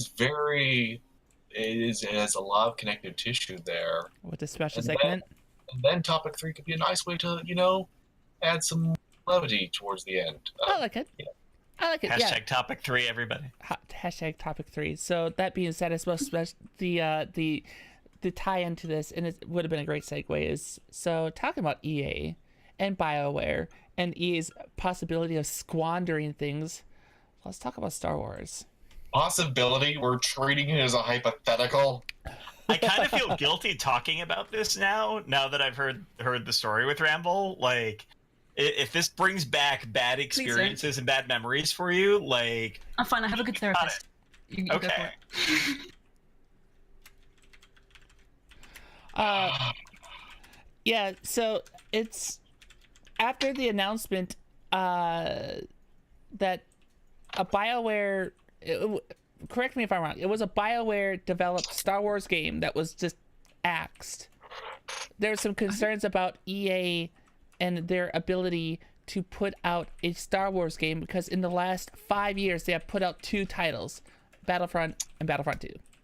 I do have to correct it. There's... Or was it DICE? Roger has clarified. Yeah, I don't think it was BioWare. Yeah, no. BioWare has apparently pitched potentially more than once for some kind of Star Wars RPG. Specifically something KOTOR related, I think, or set in that era, or a sequel, or something like that. Was that, but also way back when Knights of the Republic was being conceived, there was the potential of it being a Clone Wars period game. So there's potential they maybe revisited that because that era is really popular now thanks to the TV show. But that has just never gotten off the ground, and there's always been rumors that it's been a potential. So, and you want to note also that Disney has been trying very hard to not touch that time period, so it would fit if they were banking on there to be a game there, and it just hasn't happened yet because they've already basically made the Mandalorian Wars and a couple other things canon. They just scrapped 3,000 extra years that were just filler. But no, it's Visceral, who, by the way, it basically happened to Visceral twice in a row because while Visceral Games may be dead, apparently some portion of the studio got moved to EA Vancouver along with the assets because it's just cheaper to live there. Sure. And then their project there, which, for those of you who don't know the timeline, originally they wanted to basically make Assassin's Creed 4 Black Flag as a Star Wars game. Then Amy Hennig got hired on because they're like, oh, Amy Hennig, Legacy of Kain, Uncharted, this won't go wrong. Then she completely clashed with the studio from the sounds of it and decided to force them to make it be a linear game and a much smaller scale game, but also much more detailed with a lot higher fidelity. And then they were worrying about where the protagonist's hand went on a door instead of if his gun could fire. And then that got to the point of having like 3 vertical slices, like over a year into development, it's only got 3 vertical slices. They cancel it. They're going to go back to the open world thing. That gets canceled at Vancouver, and now they're supposedly working on something smaller there. And I can't believe I actually had that all memorized in my head because, oh my gosh, that is soap opera shit! I tried my best to forget all of those details, frankly, but yeah. So, first off, I suppose as we talk about this particular topic, what are our thoughts in regards to the fact that EA has managed to only put out 2 Star Wars games in the past 5 years, and there is next to no story content with those games, especially with Star Wars. Yeah, like they're like the intellectual property equivalent of domain name squatters. I wonder if part of their like motive in getting the exclusivity deal was just so that no one else could make any money making Star Wars games. Honestly, sometimes that's I maybe that's a little hyperbolic, but sometimes it feels like that to me. Well, I mean, they did it with the NFL, so I mean, you're not without some point there because they did that already. Absolutely. Also, it's fair to note that they went through a leadership change during the acquisition, and it has been said more than once that Andrew Wilson, the current CEO, he likes original properties. He doesn't like working on licensed stuff. That's why you've seen EA back up a lot from that.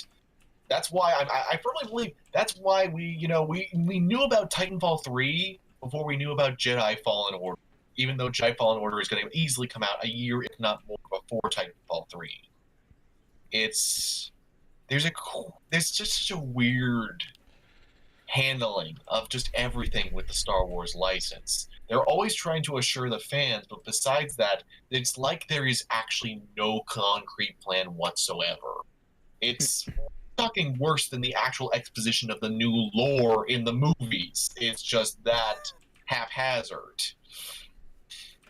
Clearly, they just don't know their ass from their elbow. Put it impolitely.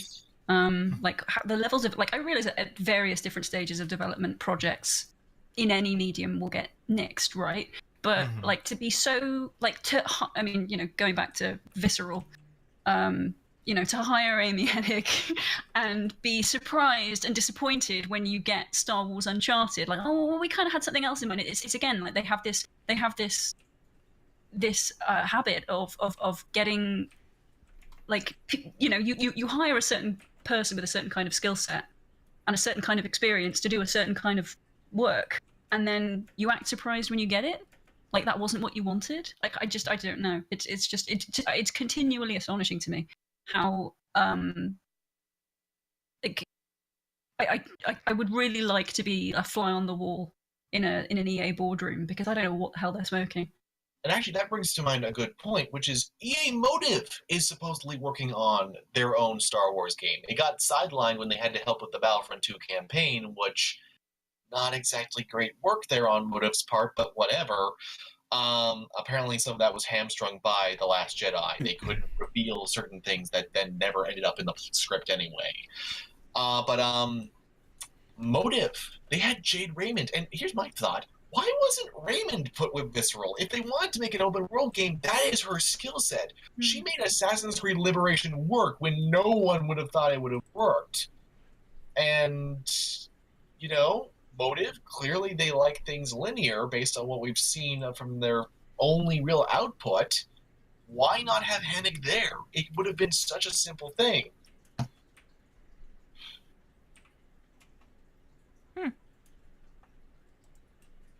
Crickets. Yeah.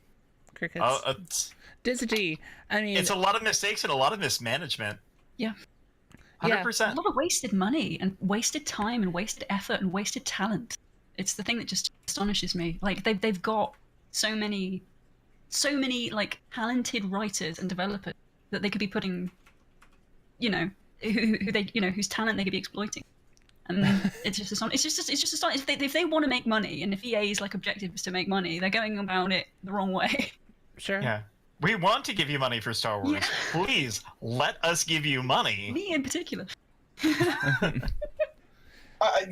thing is, I can even get to a pettier level with just how ridiculous it has gotten, because the Battlefront games that have released, the one thing everyone keeps asking for is, we want Galactic Assault, or Galactic Conquest, and we want bot mode. The first game only got bot mode because 2 developers voluntarily added it. Seriously, that's why Skirmish is in the first game. They voluntarily added it, and they did. And the thing is, modders have found incomplete work for making some of the DLC maps work with it. Currently, you can get Outer Rim and Bespin to load fine. The Death Star and Rogue One tend to cause a crash, apparently. And then with Battlefront 2, they swore that it was going to be back. There are trailers where John Boyega promises it, and it never happens. And Starfire Assault, everybody loved it. And a modder, within less than 3 months after release, enabled a bot mode version of it. There's even someone else who made another mod to make it more playable offline. EA's and DICE's response was, okay, that's awesome. We're going to release our own version of that, which is just team deathmatch in space instead of any of the objectives or anything else. The mod actually had more effort put in. Could you imagine games like the Fantasy Flight board games or tabletop games remade as space games, like video games? Those could be interesting. But I mean, that's that goes into a whole different direction. But I completely agree with the idea that there's a lot of wasted potential that was just there. I guess another question to pose then, and anyone can jump in, is: do we suspect Disney will jump in and go, we need this to change? I'm shocked that they haven't, frankly, especially after the loot box fiasco. I don't know how else to describe that. I mean, if there is one company that is going, I feel like EA have single-handedly drawn the attention of legislators the world over on the gaming industry. Yeah. And it's only a matter of time. Yeah. Because, newsflash, gambling is lucrative and should be taxed. And governments like money.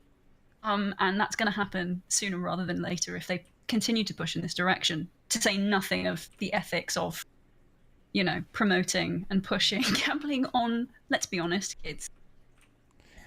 Sure, plenty of adults play games too, but when you have something like a Star Wars title, a big part of that audience, a big part of that player base is going to be kids, and I think it's absolutely reprehensible.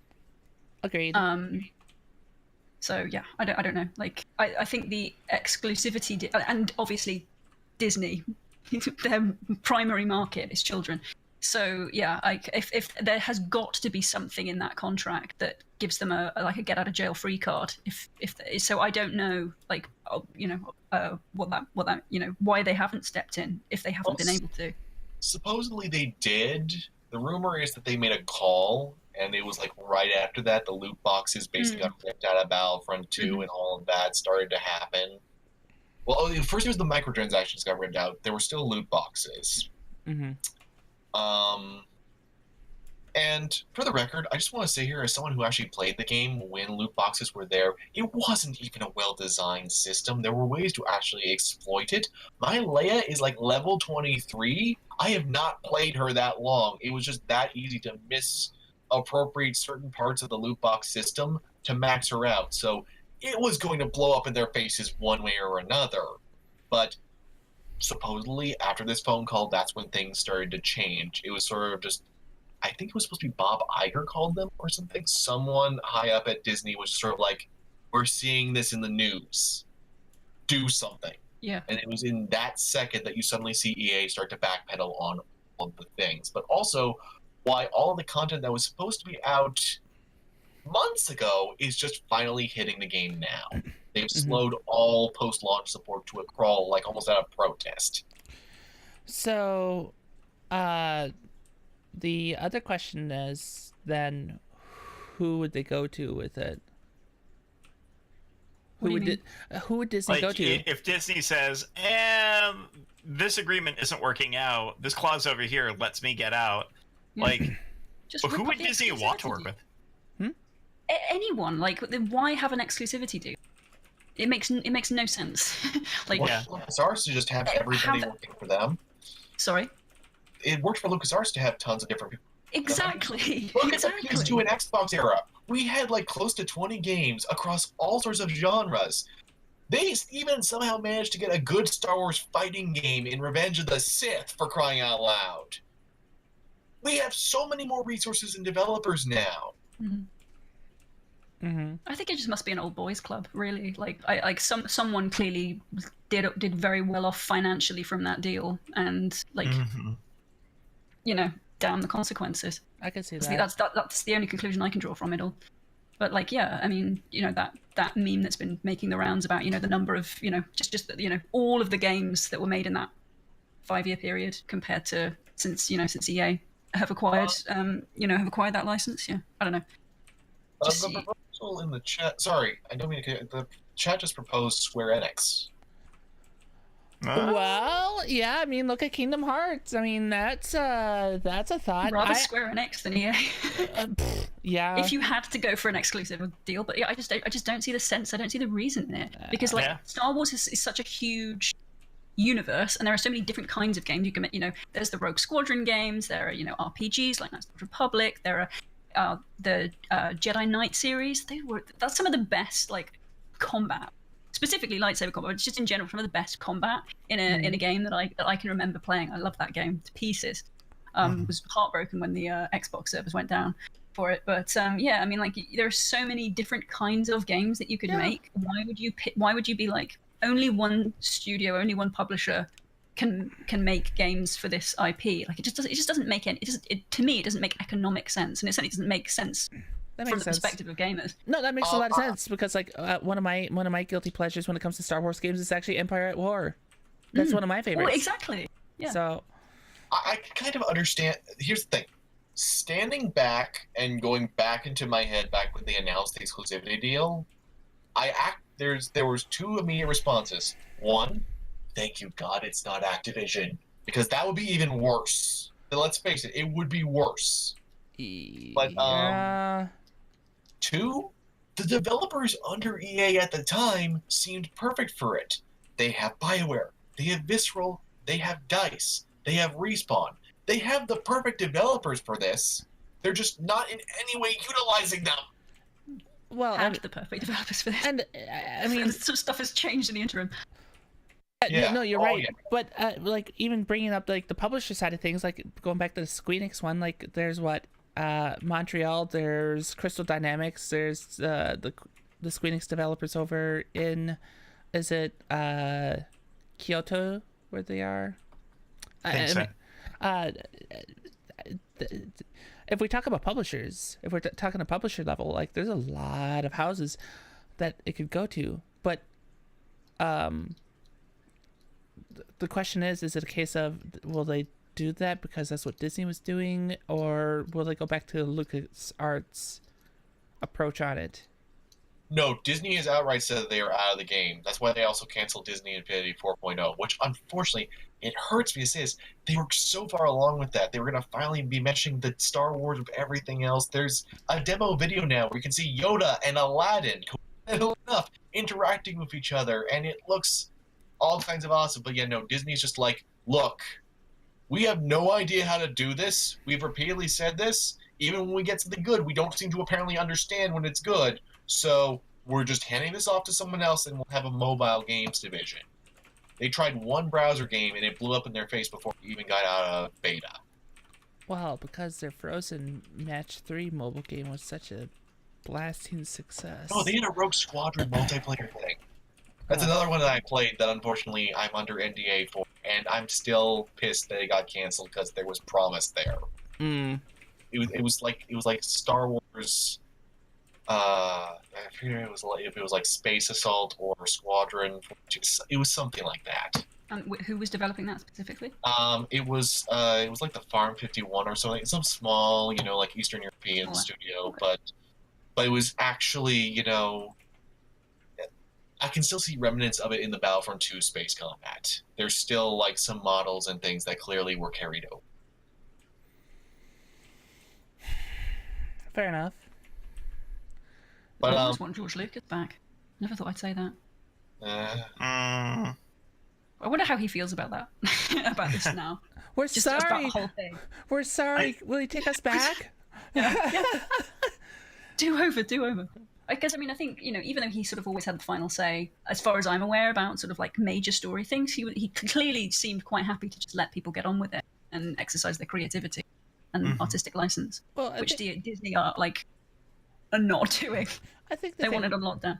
Yeah, no. I think the thing about George Lucas, though, and why he probably just got to the point where he washed his hands of it, he's a okay person when it comes to creating the universe of it, but the finer details of telling a story wasn't his strongest traits. He needed an editor. He's like, I'm probably going to kind of piss someone off in the chat after saying this, but he's like a bad Neil Gaiman in that he needs an editor. Well, sure. Because that is always my response to Neil Gaiman is, this needs another editing pass to be perfect. It's good. There's promising ideas here, but you need an editor, and George refuses to ever seem to work really well with an editor. This is true, but even that said, like when you look at the movie side of things, like the best Star Wars movies on a popular opinion, he didn't direct. I know. Empire is the best one because he had less involvement. Yeah, it was Aaron Kirshner. But, yeah. Absolutely agree.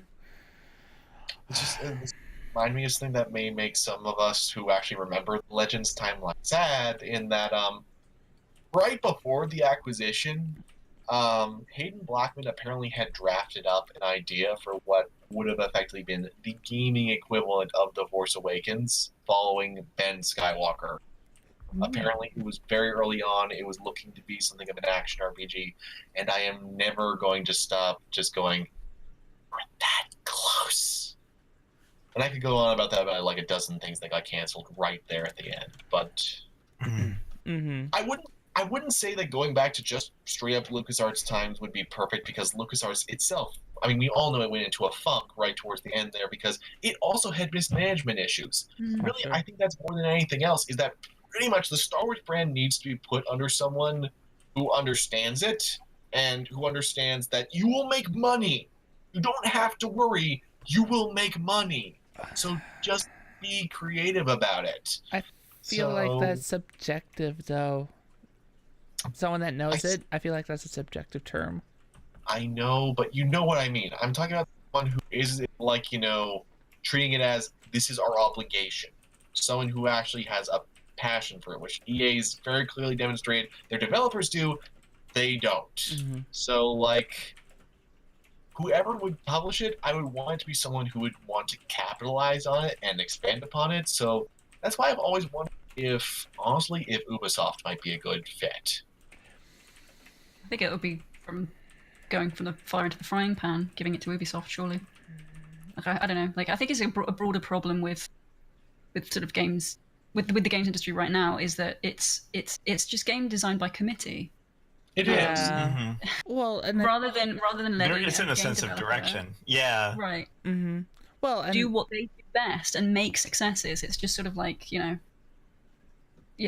No, my point. Well, yeah, but I mean that's the whole reason I have to keep talking about this expected like industry crash that is bound to happen because of what's going on with the industry as a whole. So talking about that, since we talked so much about that, but where Star Wars is going and whatnot, what about and this even ties into the last thing of what would you want to see remade then? And we could start with a remade Star Wars title and then go into other games that we'd want to see remade. I'll start. Can I say a not Star Wars film? Oh no, absolutely, because that's kind of where we want to go with it. But if I was kind of talking about Star Wars and some of the stuff, like I would like to see Empire at War redone and I'll be right back. Sorry. Well, that was odd. Emergency. Should we wait or should we keep going? No, let's just keep going. Let's talk. Well, I mean, so, okay. I was talking about the, and I talked about it being one of my preferred Star Wars games, right? Like, and the potential's being made, like, Empire at War would be really interesting to have remade, and especially if you have, like, fleet versus fleet. Like, if we did a fleet, I don't know if it would be RTS or grand strategy or whatnot, but that could be interesting, I think. I don't know. I mean, there's potentials there. I don't know. With the possibility of it going back out into the realm of other people developing, like, what are some of the what's a possibility that you could be like, all right, this is an element from a game that I think could be remade into a great Star Wars game now. I mean, rehashing something I said earlier, but the sort of combat, the lightsaber combat in the old Jedi Knight games, does anyone remember those? Like, they were so nuanced. Like you had pretty much complete control over how you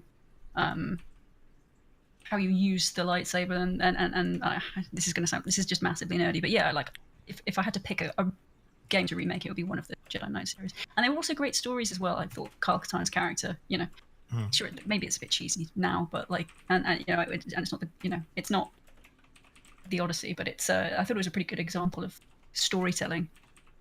Those games. Yeah, with lightsaber controls in mind, in general, remakes for Star Wars like done in VR would be absolutely phenomenal. Like I feel like it's like VR was designed for this. A Star Wars VR game. That could be interesting. Besides Beat Saber, of course, right? Yeah, I I definitely Star Wars canon. Isn't it though? It's how they jam out. Okay, let's just go full swing into the last thing though. We're talking about that, but kind of circling back on our first topic was Resident Evil, right? And remakes. Resident Evil 2 just came out, and it's getting some great praise right now. What are some games that you would love to see remade? Jade Empire. Ooh. Love that game. So sad that there wasn't a sequel. And I don't think there's probably ever going to be one, but I can dream. That's fair. Well, I mean, they've done it for Resident Evil 1, 2. Do you think 3 would happen? Maybe. I mean, if this seems like it's being proving to be a commercial success, so yeah, why not? What other games from like, it could be the PlayStation 1 era, it could be SNES, it could be, what would you see remade? So I can give some pretty trolly answers here. Fire away. I'd love to see Final Fantasy VII remake whenever that's gonna. That would be great. You know, that was a fantastic game, and I could just imagine what that would be like in full 3D. I mean, oh man, if there's somebody in Square Enix who is thinking about that, they really should just they should get on with that project and make it happen. Tell the people who be that should happen. And I'm sure that they would make a killing off of that if they could only make it. They could only make it. That was snarky. Some interesting ones, though. I mean, like, one of the games that completely fell off of radar, even though it was to begin with, was Star Tropics, because it came out at the very, very end of the NES. It's an interesting IP. The people who do know the series absolutely love it. And I could see some of that, like, pseudo-platform, pseudo-RPG, like, interest from people who are a fan of the Mother series, are a fan of other things, kind of all come together in a very unique way.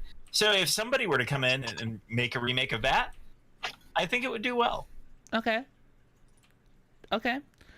I think that's an interesting one that I won't disagree. That's an interesting choice. I mean, if you're talking NES era, one that got lost to the abyss as far as who owns the rights to it, I'd love to see Guardian Legend again. That is such an obscure game, but I like it a lot. I was going to say, you will need to explain this one to me because I do not know it.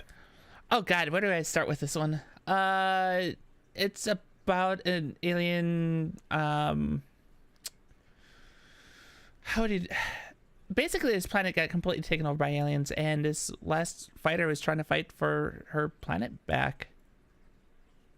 So, like Zero Wing, like all your base are belong to us. No. The playstyle for this one was it was twofold. Like, it was top down shooting, and then there was bullet hell elements to it too. Like, it was a multi-layered type game in that regard, and made it fun. It switched it up a lot with the different weapons and whatnot, and the fact that you go between this person that's on a planet surface trying to fight for her planet, then all of a sudden like going into this labyrinth where she is suddenly piloting a ship and shooting at things, and it's bullet hell. I like that one a lot, but like I said, that one's so obscure because it's obscure. Two, who the hell knows which entity owns the rights to that? Well, I have Star Wars ones to mention, but to kick things off, we're talking about obscure ones that absolutely need remade. I want Alien Resurrection brought up to date, because that game blows the pants off of the movie. Is one of the best PS1 games ever. It's one of the few PS1 games that uses the mouse and warrants using it, and is hands down basically proto Alien Isolation, Dead Space, and Resident Evil 7. Argonaut did beautiful work with that. It didn't even matter that the game came out 3 years after the movie. It still worked so fucking well. And it even was the first game to have dual analog stick control scheme, famously complained about by GameStop because it was apparently a terrifying control scheme for them. It's a great piece of video game trivia. Seriously, and the thing is, I play it on my PS3 and it holds up so damn well. It's so well done. They managed to figure out inventory systems and everything, all these modern sensibilities, and they got amazing lighting and draw distance. It looks like, a really early PS2 game. We need this updated, because you can't get the original game anymore. I was lucky to get a copy for $10. Closed copies go for over $200. It's that rare a game now. Okay. So, I would love to see that. And going off of that, the Star Wars game that I would most love to see remade. I'm sure people are going to ask, is it KOTOR 2? No. Is it Dark Forces? No. Is it that Revenge of the Sith one I mentioned? No. Star Wars The Phantom Menace, the game. Because, for fuck's sake, on the PS1 and Windows 95, they made Dishonored over a decade before Dishonored existed as a top-down action game for Star Wars. There are branching quests. There's morality. There's all these different interplaying systems. There's an emphasis on skillful combat with a sword weapon. It's like... I'm just imagining that being remade with that kind of methodology. It'd be fantastic. I mean, there's things they got away with that you will never get away with now. It's possible to accidentally kill a child. It's possible to go on a rampage through Otto Gunga, just murdering everyone in your way. No, Anakin. No, if you kill Anakin, the game has a game mode. But there's some other discount kid who also is orphaned except for his mom, and you have to get him back to his mom too. But the thing is, they wrote lines for if his mom dies or if he dies. That's just how weirdly detailed this game is. It's amazing, and I just want to see that made again. I want Star Wars Dishonored. I would buy that in a heartbeat. You want me to pre-order something? You tell me they're remaking The Phantom Menace. Thou shalt not pre-order. If they were remaking that, I would just want to do it as a thank you. You piqued my curiosity. Now I didn't even know this game existed. You don't want to play the PlayStation 1 version. It has limited slave slots, and here's the thing. It wasn't finished, so there are actual gameplay features like multiple camera perspectives that are cheat codes. But you are actually, trust me, there are sections where it's clear they intended you to use it. Although, weirdly, they balanced for the cheat codes as a result. Like, the power-ups that refill your health and everything, you can only use 10 times per save file. It's such a bizarre thing. You don't even just play as one character. You play as Obi-Wan, Qui-Gon, Padme, and Panaka. It is such a weird game. It so deserves to be remembered, and it needs to have a better camera system than it starts out with, because it's got this weird, imagine if someone tried to combine Baldur's Gate and Diablo's cameras, but then applied that to a fully 3D game, and then rooted it in the center based on where your character is. That is the one part of the game that has aged horribly, is just looking at things is needlessly difficult. And they had an over-the-shoulder view, but it wasn't finished. You can see the draw distance running out. But I would love to see that be remade. And honestly, the other thing that I would love to see remade is actually Lego Island. I want a freaking Lego game that is about creativity and exploration and not just bashing a bunch of blocks open. As fun as Lego Star Wars The Force Awakens was, And as fun as apparently the DC Supervillains one is, Lego games used to be creative. Rock Raiders was Dungeon Keeper, but with Legos.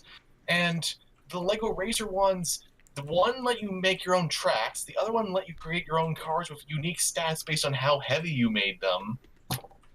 I want to see Lego games be creative again, and the greatest place to start over would be Lego Island, because that thing's like some weird fever dream of a point and click and missed, but also has like racing and all sorts of other things jammed in there. It shouldn't exist. And I'm shutting up now. Okay. As looking back at Rambol, like, what has anything come to you as far as like remake possibilities? Like, what would you like to see as a remake? Dino Crisis. Ah, okay. Yeah. I was not big on horror games as a kid. I loved Dino Crisis. Played that game to death, and I think there were a couple of like stop starts, and I don't know if they axed it or if they did come out with a Dino Crisis 3, but that was not really any relation to the first two games. But yeah, I loved it. Great making those with like modern. Yeah, just a modern remake of those. I guess because they're kind of in the same vein as Resident Evil, I suppose. That sort of fixed camera angle kind of horror thing. Yeah, I could see that working. I don't know if there's an appetite for it, but I'd love to. Some classic Capcom. Yeah, no, it's Capcom too, so that'd be it's interesting. Not out of the realms of possibility. Yeah, no, exactly. That's feasible even. I'm trying to think back, like what else. Talk about remakes or like updated remakes and whatnot. And Disney got pretty snarky with Final Fantasy VII, but what about Tactics? An updated Tactics. Ugh, see, that's a tough one. I feel like it's been remade a couple of times, right? But it's really just been the original PlayStation version with a few minor updates and things to clean it up and make it look nice, some extra content. But nothing major. I feel like if you lose the 2D, 3D element, you lose an important aspect of that game. So I don't know how you would do it like full 3D, and I also don't know how you make it a meaningfully different experience, like something that's going to be enjoyable to play without changing that. Like, how do you make that seem different? That's a good question. I mean, it could be just the assets and models that they use and keep like the grid shaped levels that they have in the various throughout the game, maybe. But I suppose at that point it's just smooth, adding polygons, more polygons, make it smoother. What if they made it a real-time strategy versus a turn-based strategy? Real-time strategy. A real-time strategy. That would be interesting.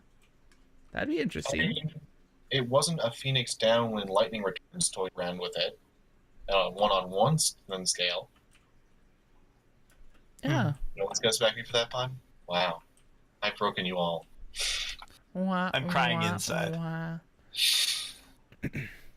Yeah, I mean, trying to think about any other titles that really stick out. Like, oh, that would be an amazing remake, and just especially like that PlayStation 1 era. There's so many games that were really, really good in that era and time. We still need a really good way to do triggers.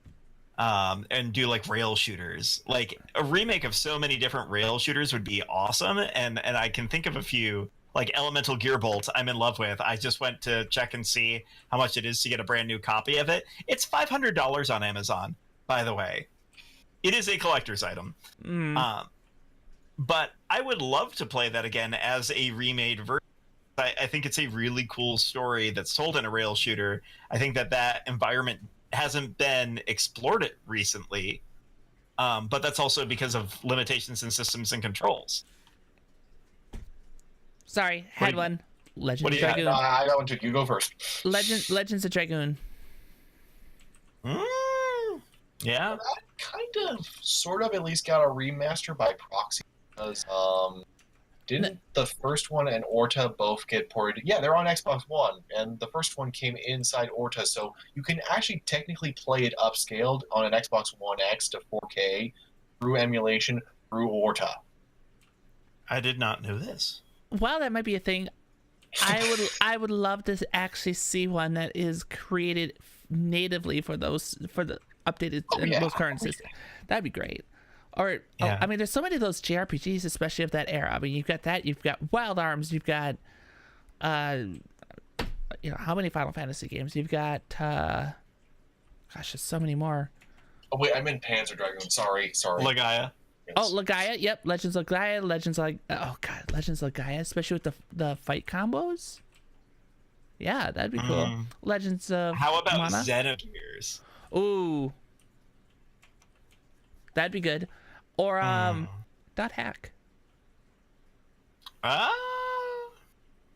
Yeah. Getting a new one? I swear I was getting a new one. Xenogears got a new one recently, but we haven't seen anything from Dot Hack in quite a while, I feel like. I swear. But And there's a big difference between a remake and An update again. Yeah. Yeah. No, but I don't. I suppose. See, Dizzy is the JRPG aficionado here. I mean, I kind of defer to him on any other ideas regarding to that. That okay. because you have one more then, sir. Yes. You got to. Share it, Elijah. Okay. One of the things I think needs to be appreciated with remaking games is not simply that good ones should be remade, because sometimes they just hold up. Sometimes a bad one needs another shot, in which I have a very quick list, and then I have one in particular that I really would love to see. Blades of Time, Operation Raccoon City, Resident Evil 5, Silent Hill Homecoming, which I firmly believe just got rushed out the door. But above all else, the one that I would love to see remade, but not on the system that you're currently thinking of, is actually another game related to the Phantom Menace. That, believe it or not, started as a PC exclusive, then became an Xbox exclusive, and then nobody talks about it anymore. Star Wars Obi-Wan, which was a genuine attempt, believe it or not, as I was saying in the chat, it's basically, imagine if you combined Mountain Blade's combat with 2 Human and some elements of the Jedi Knight games. This is what came out. It has people who love it. A lot of people hate it. It has some really terrible stealth sections. But above all else, imagine that as a Switch or Wii game. I just want you to imagine, because Obi-Wan Kenobi is a character that everybody really likes. Ewan McGregor is an actor who could make anything work. Or you get James Arnold Taylor, because he's a good secondary Obi-Wan. And just imagine a proper Star Wars game with Wii controls. Because as much as I love Chrome's Wars Unleashed, it's not one-to-one. It's not Wii motion. So just imagine it. Becoming Obi-Wan with proper motion controls. I would so love to see that remade. I would love to see someone try and do that again. Because especially now, there are so many stories now that have been set up about what Obi-Wan was doing before we find out about him in the Clone Wars and everything, that it's just begging to be made, and it's territory that you can explore to your heart's content. You can even use the Mandalorians now because of the whole Duchess of Mandalore. It's a good line of thinking in general, because there have got to be some games that were, were great concepts, but they just tech wasn't there. The hardware wasn't there to support the idea, and I'm trying to rack my brain to think of a good example, but I'm sure there have got to be some that are just crying out to be revisited for that reason alone. Yeah, I mean, God, that would require some scouring of the internet. I mean, when you suggest ideas of games that could be remade that are, considered bad games, all of a sudden I become fearful of something like Resident Evil Survivor, which in the pre-show we were talking about it. That is the game I was referring to.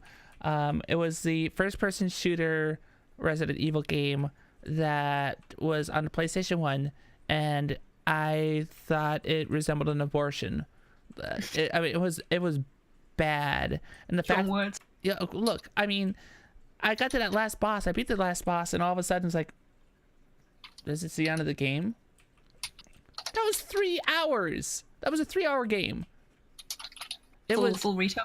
Yeah, yeah. Well, it was $40 at the time, but wasn't it also like trying to experimentally be like this sort of on rails, but not like you could actually use the PlayStation Lite gun? Yes.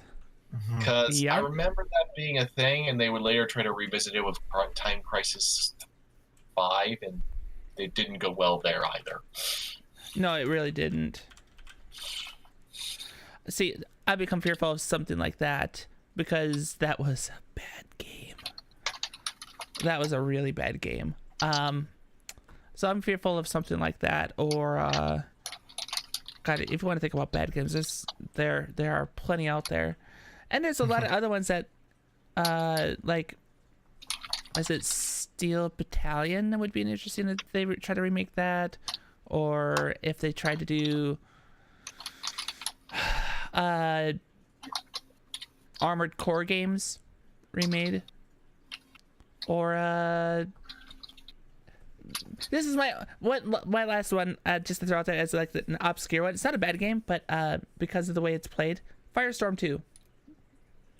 That is BattleTech Firestorm 2. What about remaking one of those like old school top-down GTA games? That'd be great. That would be awesome. Enjoyable, actually. I think I could go it's for that. actually done that. Really? Like GTA, I think that there's already a completed mod that restores GTA 3 to its beta state, so I would not be surprised. There's a mod that connects all of the classic GTA PS2 era titles together into one like multiplayer hub thing. That's awesome. So it might already exist.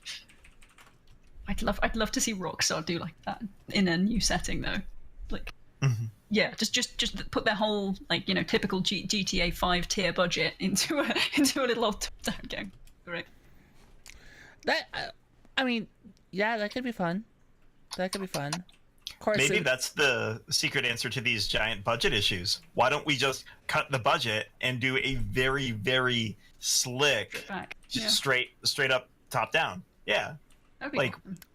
it's the retro feel, guys. It's the retro feel. So that, but also I would say part of the awesome features of Re-to-Make is that it's so small scale. I mean, there are people who are complaining that like 70% of the game is the police station, but also 70% of the game is a single place. That is one of the closest examples of that city block of an open world detail, and I want to see more of that. As much as it would have been nice to see it expanded a little bit, that much effort and detail put into a single location, that's awesome. You only usually see that in an indie game. Yeah. Yeah. I would agree with that. I suppose we're kind of struggling with other remake ideas at this point, and that was kind of our fluff end of the show topic. So I think let's start wrapping this up. Before we go, let's shill some channels though, and talk about what we got coming up on the channel, our channels respectively.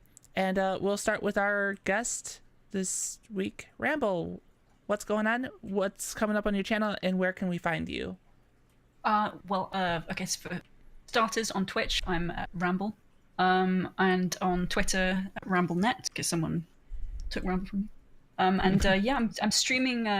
Probably just going to be streaming ESO. I managed to get to level 50 yesterday, so I'm trying to get to a point where I can actually start doing PvP in a sort of a competitive fashion. So a bit more grinding is needed. So I've been working my way through the DLC. So I'll be streaming some of that. Probably tomorrow, and probably most days this week. Yeah. Okay. Right on. Elijah, what do you got coming up on your channels? Where can we find you? What's the lowdown? Currently right now I'm actually running a poll, which I will link to in the chat, about what I will be streaming next, because since we finished Operation Raccoon City, there's a couple terrible games that I can eventually play, including Dark, the one that everyone remembers just because they got the guy who plays The Witcher to voice the main character, and that is the only positive the game has, and the original Iron Man tie-in game. These are the two currently in the lead for votes. Okay. So, whichever horrible one you want to see me play on my Twitch channel, The Unabridged Gamer, there you go. As far as my mainline stuff on Unabridged Gamer at YouTube, oh boy, there's going to be a lot of licensed tie-in games in the future. We're going to be talking about some good ones and some not so good ones. Like, there's going to be Captain America Super Soldier, the Amazing Spider-Man games that were the last games by Beanox before they ended up becoming a porting studio, poor sods. And just in general, gonna be some interesting stuff. I am happy to say we've got consistent weekly content coming out, so no matter what, whenever you tune in, there's gonna be things. And most recently, I just did my first video on the Xbox 360 Connect. We talked about some of the games that didn't suck for it, including one that you will not believe, because I will tell you one thing. It's rated M for mature, and it's probably the best game on the platform. Okay. So, and if you want to follow me on Twitter to see me just go on and on, at Paradigm Fallen. So, those are my things. Perfect. Dizzy G, right. what do you got coming up on the on your channel? Where can we find you? Well, I am on the internet as Dizzy pretty much everywhere, so you can find me on Twitch that way, you can find me on Twitter that way, you can probably find me on that one really weird, is it ICQ? Do people still do that? That brings back memories. Oh my gosh. If you could use letters for it, it would be Dizzy. Okay. But yes, I play a whole bunch of different random stuff, mostly RPGs. We've been going through Final Fantasy VIII, and we are in some strange dream state now, where we're really not sure what's reality at this point and what isn't. But that does mean that the game will be coming to a close sometime soon. So that'll be coming up hopefully by the time the next podcast arrives. And at that point, I'll be playing something else. There's been a lot of interest in me going ahead and playing Mass Effect because I have yet to dabble in this series at all. A blind I tried Mass to get Effect. into it a couple times and I couldn't, so I'd be down. I'd like to watch that. Yeah, I'm in the exact same boat as Rambol, so I would be down for that too. Very cool. Right on. As for myself, I was doing a lot more streaming because I was laid off. I actually am expecting a call back to my job tomorrow. So 3 days, I think, is what I'm going to try to shoot for. We got more Elite Dangerous coming up because I've got to get to Colonia. I really want to get to Colonia. Guild Wars 2, of course, on a new night. On Wednesday nights, we do Fractals and other stuff. And then I really want to get Ace Combat 7. I really, really want Ace Combat 7. So hopefully I can get that on the channel too, because that would be really cool.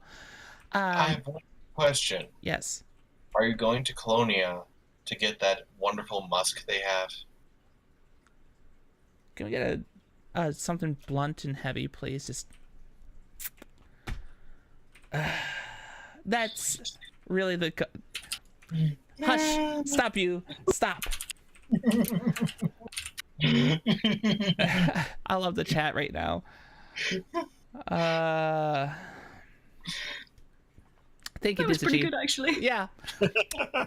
No.